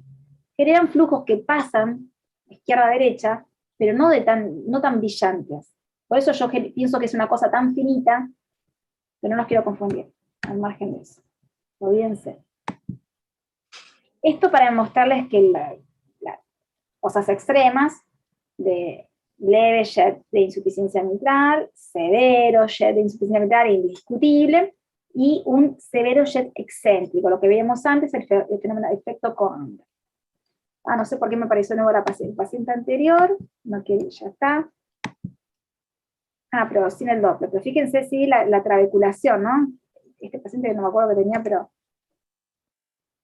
Bueno, de Doppler, de valvulopatías no le traigo nada más, porque simplemente eso lo van a ver en las clases específicas. Sí tengan en cuenta las fórmulas, que las regurgitaciones valoramos estos componentes del color, y hay fórmulas para hacer cuantificación de ORE, o sea, orificio regurgitante, volumen regurgitante, fracción regurgitante, que tienen mucho margen de error, porque cuando son fórmulas y elevamos al cuadrado, ya se complica y hay mucho margen de error, por lo tanto siempre hay que tener criterio para informarlo, y que para estenosis aórtica, ecuación de continuidad. Después van a ver cuestiones bien específicas de los parámetros Doppler para valorar la estenosis mitral y demás, pero era demasiado y lo van a ver en cuestiones específicas. Un poquitito de función diastólica. Tenemos en cuenta, partimos entonces con el Doppler pulsado a nivel del tips de apertura, ¿sí? Del tips de apertura de la válvula mitral. La tenemos la onda E, la onda L de la diastasis, que también cuando está incrementada esta onda es un criterio de función diastólica, pero es muy grave encontrarlo, y la onda A, producto de la contracción de la aurícula.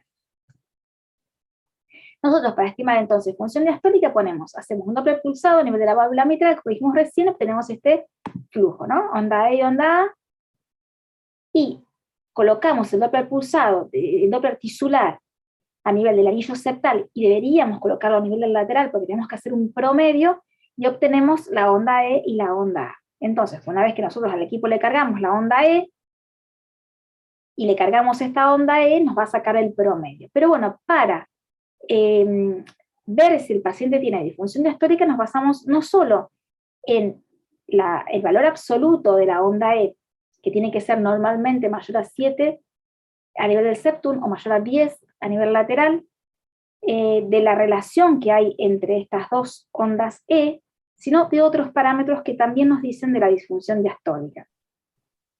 Después hay parámetros derivados de poner el Doppler en las venas pulmonares, pero la verdad que lo usamos poco, y las últimas guías han tratado de simplificar la forma de evaluación y nos piden estas herramientas.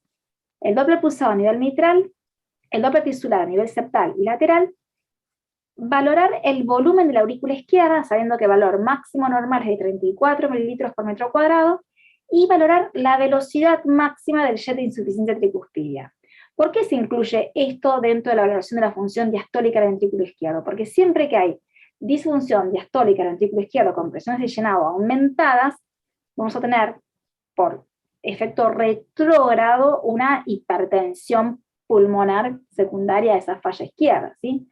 Entonces, basado en esta alteración que se genera a nivel de la circulación pulmonar, la velocidad del jet de insuficiencia tricuspidia es uno de los criterios diagnósticos más que nosotros utilizamos para ver si el paciente tiene presiones de llenado incrementadas. Entonces, ponemos el Doppler pulsado, la válvula mitral, el Doppler tisular en el punto septal y o lateral, vemos el tamaño de la aurícula izquierda y el jet de insuficiencia tricuspidia. Entonces lo que se propone es estas mediciones. Dijimos que la onda de septal tiene que ser mayor a 7 y la lateral mayor a 10, y cuando es menor es un criterio. La relación entre la onda E mitral y la onda E tisular tiene que ser menor a este valor. Cuando es mayor es un criterio más. No obstante, les decía que hoy se está bajando este valor de corte, yo no estoy muy de acuerdo. Hoy se pone más de 9 como anormal. Lo que pasa es que con eso quisieron incluir más pacientes diagnosticados a expensas de mucha menor especificidad. hay más sensibilidad para encontrar más disfunciones diastólicas, pero una especificidad del 50%, o sea, a la mitad les decís que están con presión de llenado incrementada y no las tienen, así que yo por ahora sigo utilizando el más de 14. La velocidad de Sher de insuficiencia tricuspidia, valor de corte mayor de 2.8 para pensar en disfunción diastólica con presión de llenado aumentada, y el tamaño de la aurícula izquierda. Entonces, en un paciente que no tiene miocardiopatía, que no tiene mala función, deberíamos usar estos criterios. Si tenemos más del 50% de estos criterios que nos dan a favor de disfunción diastólica, tenemos disfunción diastólica con presión de llenado aumentada.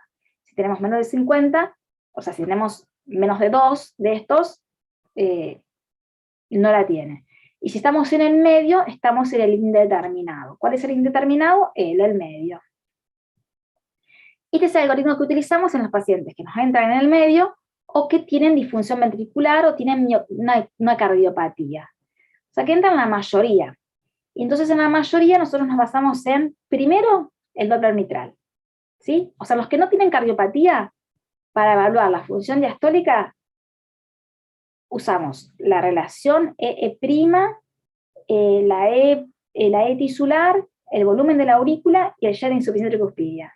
En los que tienen miocardiopatías nos basamos primero en el Doppler mitral, en la interpretación solo del Doppler mitral. Entonces,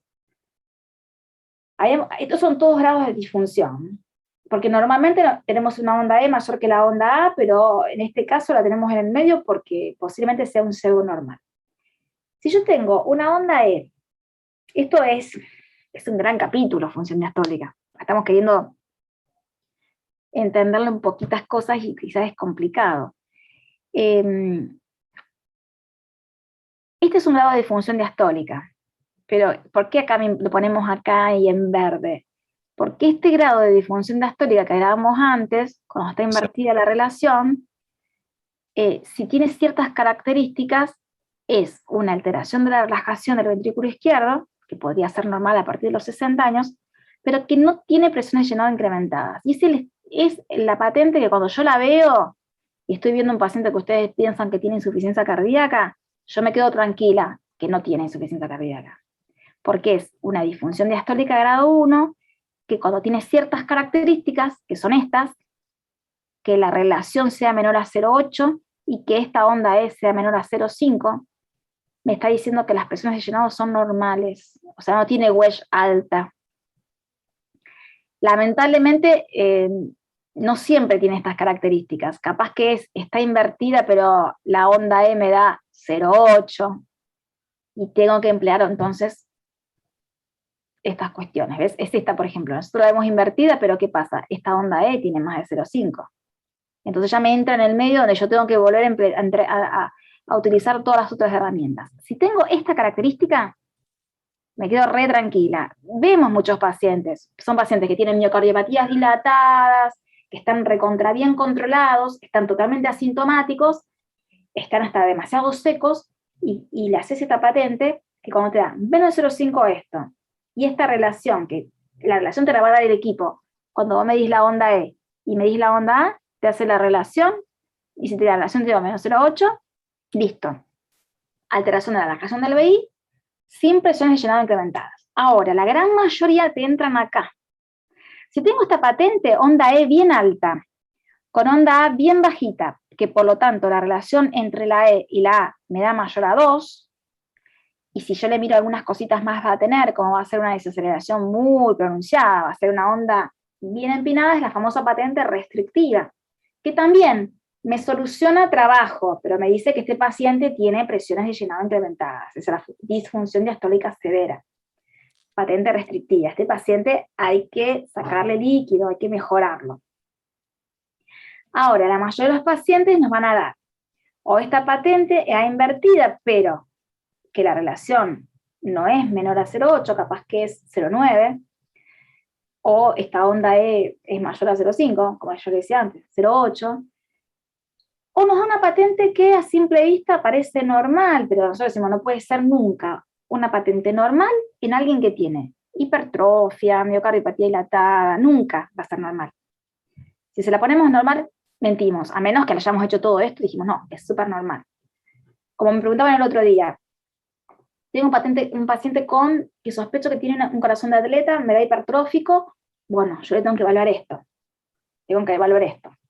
Y me tiene que dar función diastólica normal, no me tiene que dar ni siquiera para que sea corazón de atleta me tiene que dar función diastólica normal.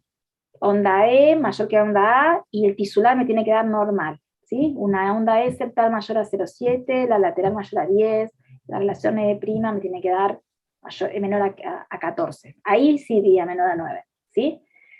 Pero entonces, en la gran mayoría de los pacientes con necropatías, hasta hipertróficos, jamás va a tener una función diastólica normal, porque es lo primero que se afecta.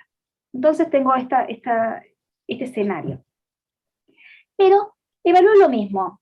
Evalúo la relación E', cuando yo digo E' es E mitral, E tisular, o sea, la división, que me la da el equipo. Si yo entré bien en donde tenía que entrar, me la saca el equipo. Estimo la velocidad del jet de insuficiencia tricuspidia, como veíamos antes, y el tamaño de la aurícula izquierda. Y en base a eso, si tiene 2 de 3, aumentadas las presiones. Si tengo 2 de 3 que no me dan, normales las presiones. Y hay situaciones en las cuales yo no voy a poder decir si las presiones de llenado están incrementadas. Y bueno, si ustedes quieren saber cómo están las presiones de llenado, le ponen un Swan, ¿sí? En pacientes ambulatorios hay todo un algoritmo en los cuales uno podría hacer un ecoestrés diastólico, cuestiones muy sofisticadas, pero que a nadie le gusta hacer porque llevan muchísimo tiempo y no reditúan, ¿no?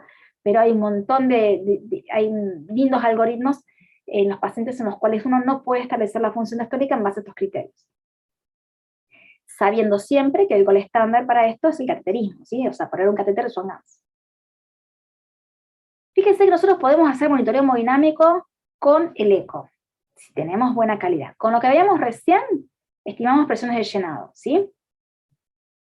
Con lo que habíamos visto antes, podemos estimar el volumen sistólico y en base a las distintas fórmulas, estimar el volumen minuto, el índice cardíaco, y de hecho hay fórmulas para la resistencia vascular sistémicas.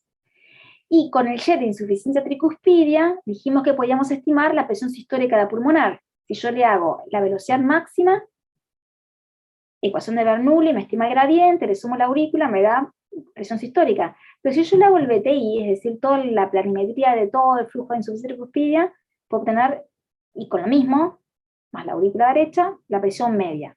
Con el jet de insuficiencia pulmonar, que es poniendo el Doppler continuo en el jetcito de insuficiencia pulmonar que tenemos todos, podría estimar, si yo lo estimo con esta velocidad, y por lo tanto este gradiente, la presión media de la pulmonar también, sobre todo sirve cuando no tenemos jet de insuficiencia tricuspidia, y puedo estimar la presión diastólica de la pulmonar con este.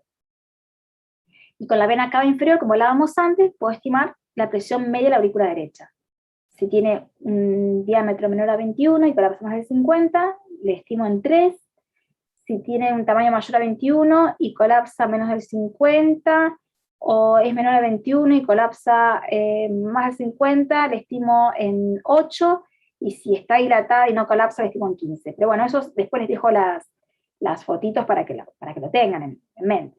Y hay fórmulas incluso para estimar las resistencias pulmonares. Así que fíjense que si están entusiasmados con el Doppler, pueden hacer un montón de juegos en sus pacientes insuficientes cardíacos y ver cómo responden al tratamiento, y si tienen puesto el Swan-Ganz, pueden hacer su correlación.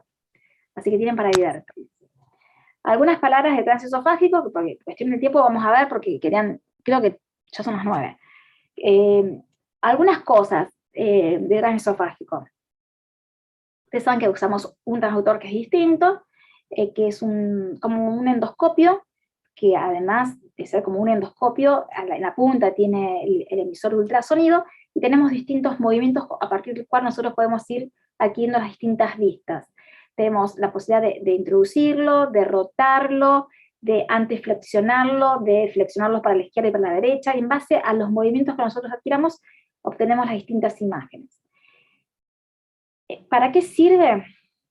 Hay 4 tipos de indicaciones.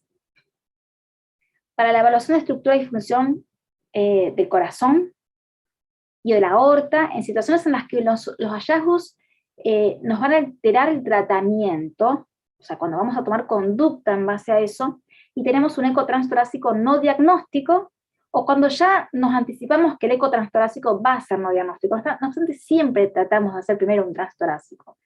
Pero bueno, hay situaciones en las cuales las malas ventanas acústicas del paciente, o pacientes que tienen heridas torácicas, pacientes que están con asistencia mecánica respiratoria tienen muy malas ventanas, podrían ser también pacientes postquirúrgicos de cirugía torácica, que son muy difíciles de evaluar por los drenajes. Podríamos ser aquellos pacientes que nosotros, digamos, este paciente no va a tener buena ventana, pero siempre arranquemos con un tras torácico porque a veces lo vemos bien. Pero hay situaciones en las cuales nosotros tenemos que ver estructuras que no las vamos a alcanzar con un tras torácico, como es cuando tenemos que evaluar estructuras que se encuentran en el campo más lejano, o por ejemplo la aorta o la orejuela de la izquierda, cuando tenemos que evaluar válvulas cardíacas protésicas, cuando tenemos que evaluar ciertas complicaciones de los pacientes, como son los abscesos paravalvulares, que eso sí no lo vamos a ver con un tras torácico. Y después hay otras indicaciones más precisas que son los ecocardiogramas transesofágicos intraoperatorios, las guías de procedimientos transcatéteres, y los pacientes que, como veíamos antes, están críticamente enfermos y después las pueden analizar de todas estas situaciones. Entonces, estas son las situaciones en base a la que dije recién que se consideran de uso apropiado. El uso cuando existe una alta probabilidad de un ecotranstorácico no diagnóstico, debido a las características del paciente o la visualización inadecuada de estructuras, aorta, orejuela, septum interauricular, podemos decir, la reevaluación de hallazgos previos de un ecotransesofágico, pero cuando nos vayan a cambiar la terapia, por ejemplo, nosotros queremos ver si resolvió un trombo después de la anticoagulación, si resolvió vegetaciones después del tratamiento antibiótico, pero siempre que esta visualización nos cambie el tratamiento, si no nos está indicado hacer un eco para evaluar esto. La orientación en ciertas intervenciones percutáneas, cuando sospechamos patología aórtica aguda,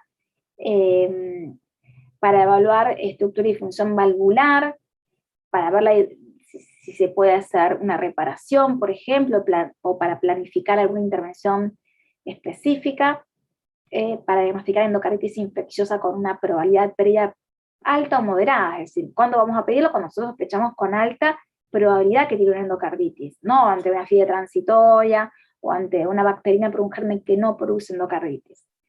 Para evaluación de fuente cardioembólica sin puente cardíaca identificada, el famoso ACV criptogénico, y en los pacientes con arritmias tipo FA o aleteo. Sepamos que hay contraindicaciones, algunas que son absolutas y otras que son relativas. Como siempre, lo que es relativo, entonces ante la necesidad del estudio se puede hacer. Las vísceras perforadas, la estenosis esofágica, el tumor esofágico, la perforación o laceración esofágica, ahí está el acento, el divertículo esofágico y la hemorragia digestiva activa. Este es un dato bastante frecuente porque de todo esto lo más frecuente es haber tenido una hemorragia digestiva. Para que sea una contraindicación absoluta es si está activa. Si el paciente tiene el antecedente de una hemorragia digestiva, no es una contraindicación absoluta y lo es relativo, por lo tanto uno puede avanzar con el procedimiento siempre que esté indicado. Porque tiene riesgos, este procedimiento tiene riesgos incluso de vida, es decir, hay un 0.01 a 0.02% de riesgo de muerte en los estudios transesofágicos diagnósticos, ¿sí? Tiene el riesgo de perforación del esófago, tiene riesgo de hemorragias, de arritmias. Entonces, como es un procedimiento de riesgo, hay que ser criterioso. Por lo tanto, hay que hacer firmar un consentimiento informado, y bueno, después los cuidados, la preparación previa, ustedes saben muy bien, que es el ayuno. En el sanatorio se hace en consideración el 100% de los estudios, consideración anestésica, que requiere 8 horas de ayuno, pero si no, en lugares donde, por ejemplo, nosotros en el hospital, un grupo de los que hacemos en el hospital, no todos, optamos por hacerlo sin anestesia, en primera instancia, por la practicidad, sobre todo en pacientes más añosos. Los pacientes jóvenes toleran muy poco, por tener un reflejo nauseoso más importante, toleran muy poco el pasaje de la sonda. Pero los pacientes hospitalarios suelen ser un poquito un poquito más entregados, y cuando tienen cierta edad, la sonda pasa súper fácil y te evitas la sedación anestésica y todo lo que es, ustedes saben muy bien, todo lo que es La logística de hacer un estudio con sedación, que tiene que ser en un lugar donde va el anestesista, que tiene que tener más horas de ayuno, pues, un protocolo mucho más complejo. Nosotros, por ejemplo, si lo tenemos que hacer en un hospital de día, eh, tiene que hacer hasta una consulta preanestésica al paciente. Entonces, a veces lo intentamos hacer, si el paciente lo tolera, sinceramente, son a veces 2 minutos con 6 horas de ayuno es suficiente. Le hacemos una anestesia tópica al paciente con spray, después se puede optar, se le pone anestésico en gel a la sonda, y el paciente lo tolera súper bien. Hay que sacarle obviamente la dentadura postiza, sea con o sin sedación, y le tenemos que decir que tienen que tener un ayuno mínimo de 1 hora posterior a la sedación, sobre todo cuando sienta la garganta, ya puede ingerir alimentos. Y es normal que pueda haber un pequeño sangradito durante las primeras 24 horas, pero ya no sería normal si es después de las 24 horas y hay que alertar al paciente. Nosotros con la sonda, una vez que la introducimos y usamos estos movimientos que le decía, de rotación, de flexión y la rotación omiplanar que hacemos con el relojito que vamos tocando un botoncito, nosotros vamos viendo en los distintos grados las estructuras, podemos tener una visualización bastante incompleta de todas las estructuras. Cuando nosotros introducimos a 0 grados tenemos 4 cámaras, nosotros estamos posicionados atrás del esófago, y en el esófago por lo tanto vemos adelante las aurículas, a la inversa lo que vemos de transtorácico, y más distalmente las cavidades ventriculares. Obviamente por eso es un método que es mucho más útil para analizar todo lo que es aurículas, válvulas, y mucho menos para visualizar lo que es en la punta del corazón, por ejemplo. Si nosotros queremos ver un trombo en la punta del corazón, no pensemos que con un transesofágico vamos a tener mejor visualización. Tenemos una mejor visualización con un transtorácico, ¿sí? Vamos rotando, una vez nosotros llegamos a la zona medio esofágica, vamos rotando con el relojito a los distintos grados y vamos obteniendo las distintas vistas.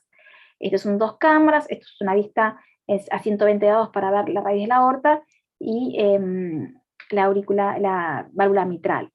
Les quería pasar estas vistas para mostrarles, bueno, acá hay una vista animada, de una vista importante que es obtener esta vista, que es una vista bicava, donde tenemos la vena cava superior, la vena cava inferior, y cuando yo antes les mostraba lo del famoso foramen oval permeable, fíjense que hay un tabique que está ahí aposicionado sobre esta zona acá.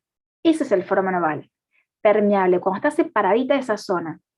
Por eso, normalmente, como tiene esa forma de que se posiciona esto sobre esto, lo normal es que cuando hay una foramen oval permeable, el flujo pase de derecha a izquierda. Sería más difícil que haga esto, esta vueltita, pero sí que pase así, ¿no? En condiciones de presiones entre las aurículas normales. Para mí, por eso yo decía en ese paciente que había abierto un foramen oval permeable, porque al estar tan incrementada la presión en la aurícula izquierda, puede haber abierto eso, pero ha invertido. Pero bueno, es una suposición mía, ese paciente no se había hecho un ET, así que no lo sabemos. Esta es la aurícula derecha, esta es una vista muy importante cuando hacemos un transesofágico, esta es la aurícula derecha, esta es la orejuela, la aurícula derecha, esta es la vena cava superior y la vena cava inferior. Es la vista más indicada cuando uno quiere ver soluciones de continuidad a nivel del septum interauricular, que no las puede ver bien con un transtorácico. Esto es una vista modificada, fíjense acá hay unos catéteres introducidos, acá ven, esto es un catéter venoso central que está demasiado adentro. Esto es una vista del tracto de entrada y un poquito del salida del ventrículo derecho, que son todas vistas que nosotros vamos a ir haciendo. ¿Qué pasa? Lo que se propone es hacer un protocolo de 28 vistas, que habitualmente uno no las hace todas porque uno responde la pregunta de interés con muchas menos vistas y el estudio sería muy laborioso, pero las guías recomiendan hacer 28 vistas, las medioesofágicas que les mostraba antes, con sus distintos nombres, visualizaciones para ver la aorta en su eje largo, en su eje corto, distintas visualizaciones para ver distintas estructuras de interés con distintos tipos de maniobras. La vista bicava que veíamos recién, vistas para ver las venas pulmonares, vistas transgástricas, que sí son un poco molestas de realizar con el paciente consciente, como les decía antes. Cuando la sonda tiene que pasar al estómago, duele un poco más, entonces a veces uno no las hace.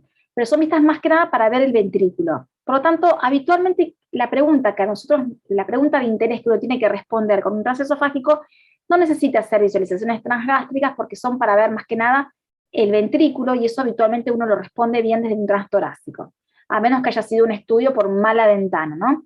Pero por eso, si uno hace un estudio con vistas esofágicas, alcanza, porque las vistas transgástricas sirven más, como les decía, para ver ventrículo. Estas son otras vistas también transgástricas que podemos obtener, y después hay vistas específicas para ver la aorta, porque ustedes saben muy bien que también el ecotransesofágico es un buen método para valorar todo lo que es patología aguda de la aorta, sabiendo que hay un punto ciego a nivel del callado aórtico, ¿sí? Vamos a ver algunas cuestiones específicas que yo quiero que ustedes se queden, y para no agobiarlos más con información. La visualización de las orejuelas. Tengan conceptos que se basan de la anatomía. De las orejuelas, derecha a izquierda, derivan embriológicamente de las aurículas primitivas, y son trabeculadas. Esta es la orejuela de la aurícula derecha, esta zona trabeculada, pero fíjense que tiene continuidad con el resto de la aurícula, tiene boca ancha, es una zona trabeculada normalmente porque tiene un origen embriológico distinto que la pared de la aurícula derecha, porque las aurículas, propiamente dichas, derivan de las venas pulmonares. Cuestiones embriológicas, pero que permiten entender la morfología de lo que vemos. Las orejuelas derivan de las aurículas derivan de las venas pulmonares. Las aurículas son lisas, las orejuelas son trabeculadas. Pero la aurícula derecha tiene forma grande, con una base amplia, que le podría llamar, no sé, de bol, mientras que la orejuela de la aurícula izquierda tiene forma de dedo de guante. Hay distintas morfologías, ¿no? Hay una descripción de 4 subtipos en base a tomografía, pero tengamos el concepto que tiene forma de dedo de guante, que es normalmente trabeculada. Las trabeculitas de la orejuela izquierda se llaman músculos pectíneos, y por esta morfología distinta de la aurícula izquierda con respecto a la aurícula derecha es que la aurícula izquierda es más frecuente asiento de trombos en situaciones de fibrilación auricular que la orejuela derecha. Y es raro la presencia de trombos en las orejuelas derechas. No es excepcional, pero es más raro, ¿sí? Obviamente, si tengo un trombo en la orejuela derecha, tengo más riesgo de TEP. Si tengo un trombo en la orejuela auricular izquierda, tengo más riesgo de ACV y por lo tanto, indeseable, ¿no? Entonces, tengo esta morfología de la aurícula. La orejuela yo la voy mapeando en un 4K, desde un 4 cámaras. Cuando yo ingreso con el transductor a 0 grados, tengo el 4 cámaras, y voy mapeando con el relojito de 0 grados a 180 grados, y la voy tratando de ver toda. Recuerden que esto no es una visualización tridimensional, pero con la sonda omniplanar uno puede ver todos los planos. ¿Y qué tenemos que definir nosotros cuando estamos evaluando un paciente con fibrilación auricular? Por un lado es la presencia de trombos, pero tengan en cuenta que hay otras cuestiones que es importante evaluar. Esto es la distinta morfología de las orejuelas, para que lo recuerden. Esto es una orejuela que está limpia, libre de trombo, y esta es todo lo contrario, una orejuela que tiene un trombazo, ¿sí? Pero ya fíjense, aparte de tener un trombo, si yo no lo tuviera, hay un predictor del trombo, que es que tiene un tamaño grande y está hipocontráctil esa orejuela. Acá no les voy a pedir que me analicen si vemos ecocontraste espontáneo, que es un predictor también de trombo, porque la calidad del video por ahí se ha perdido. Pero esto es una imagen de trombo grosero.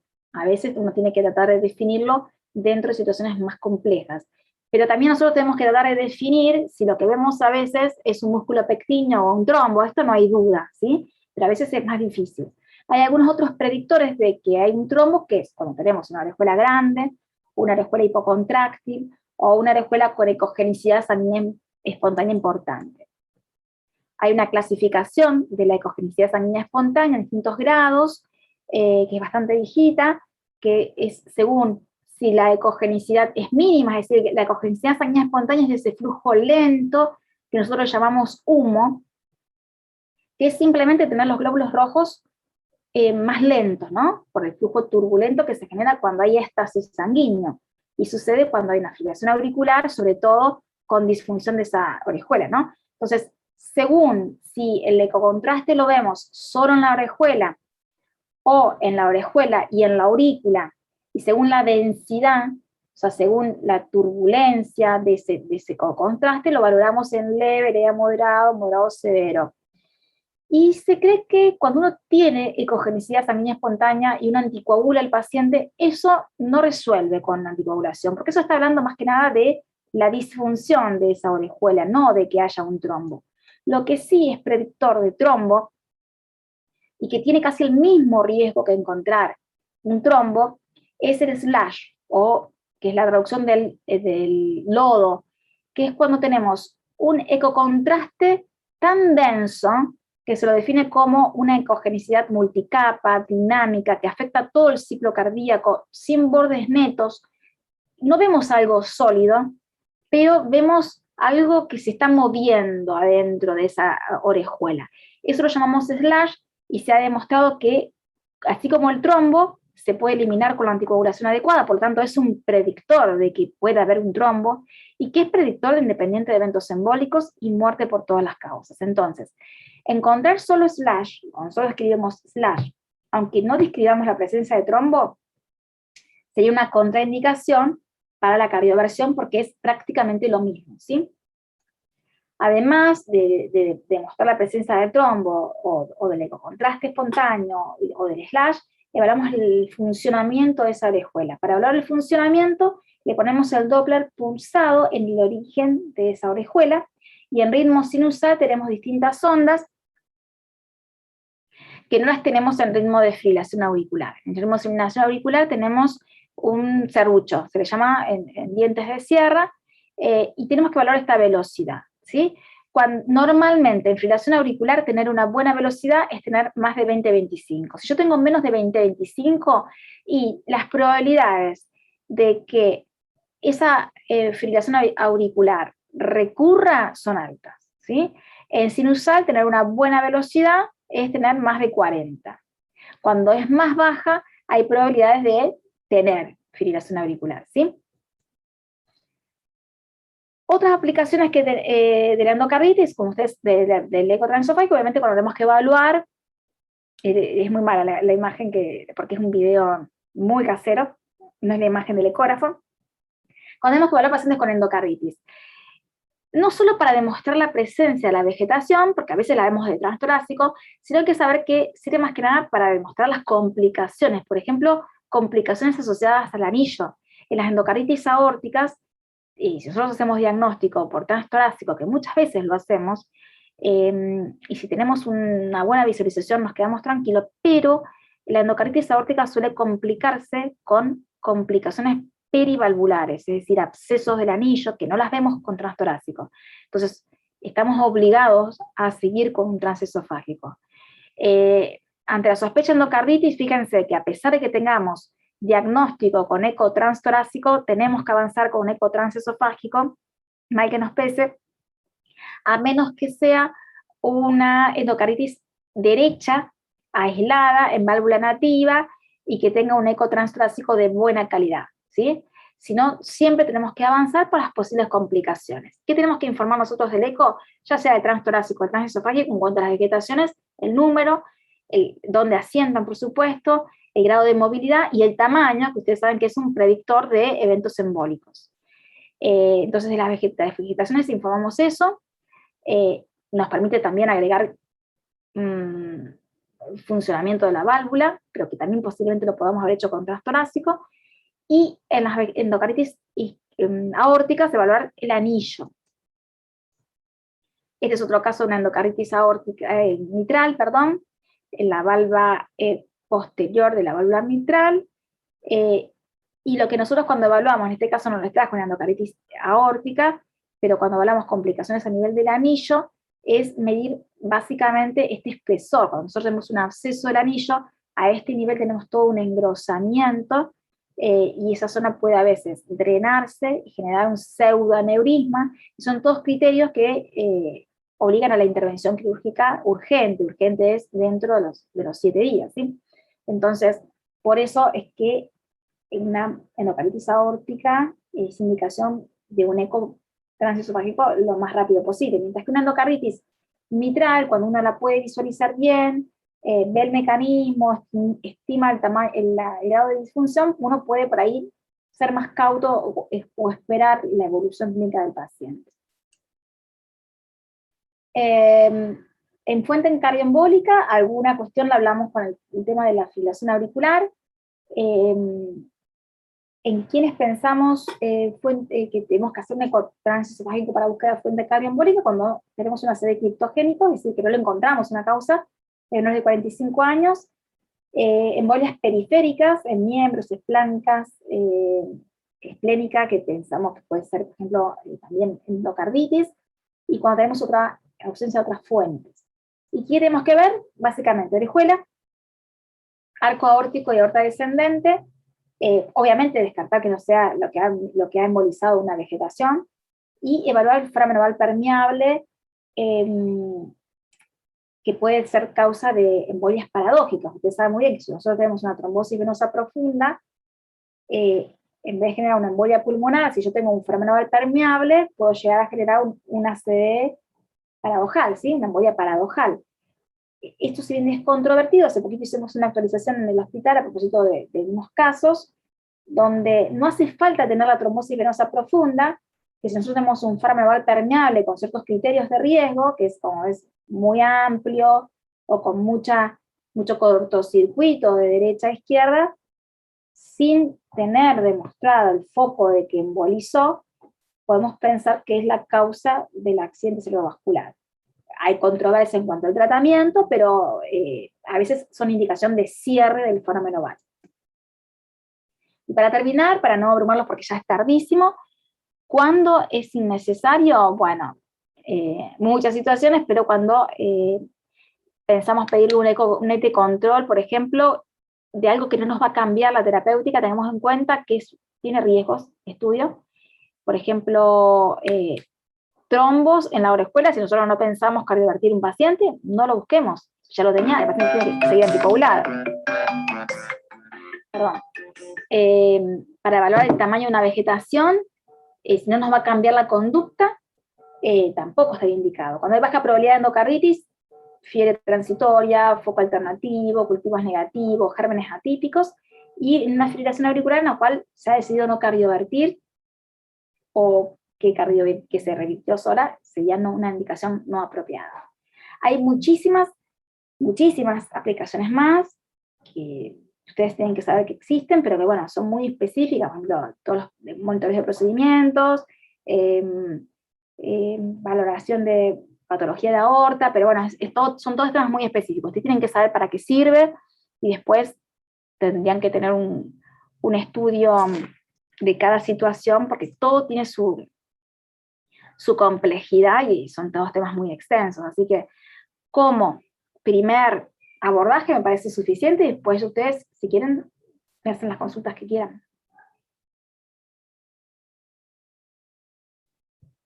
Demasiada información, espero que, bueno, que algo les sirva. No, excelente. Cualquier duda, lo vamos viendo, lo vamos hablando. Vayan a comer. Vayan a comer. Bueno, cualquier cosa me preguntan por mensajito, ustedes tienen mi teléfono, me mandan alguna consulta, no hay problema. Buenísimo. Listo. Muy amable, muchas gracias. Que anden bien. Chao.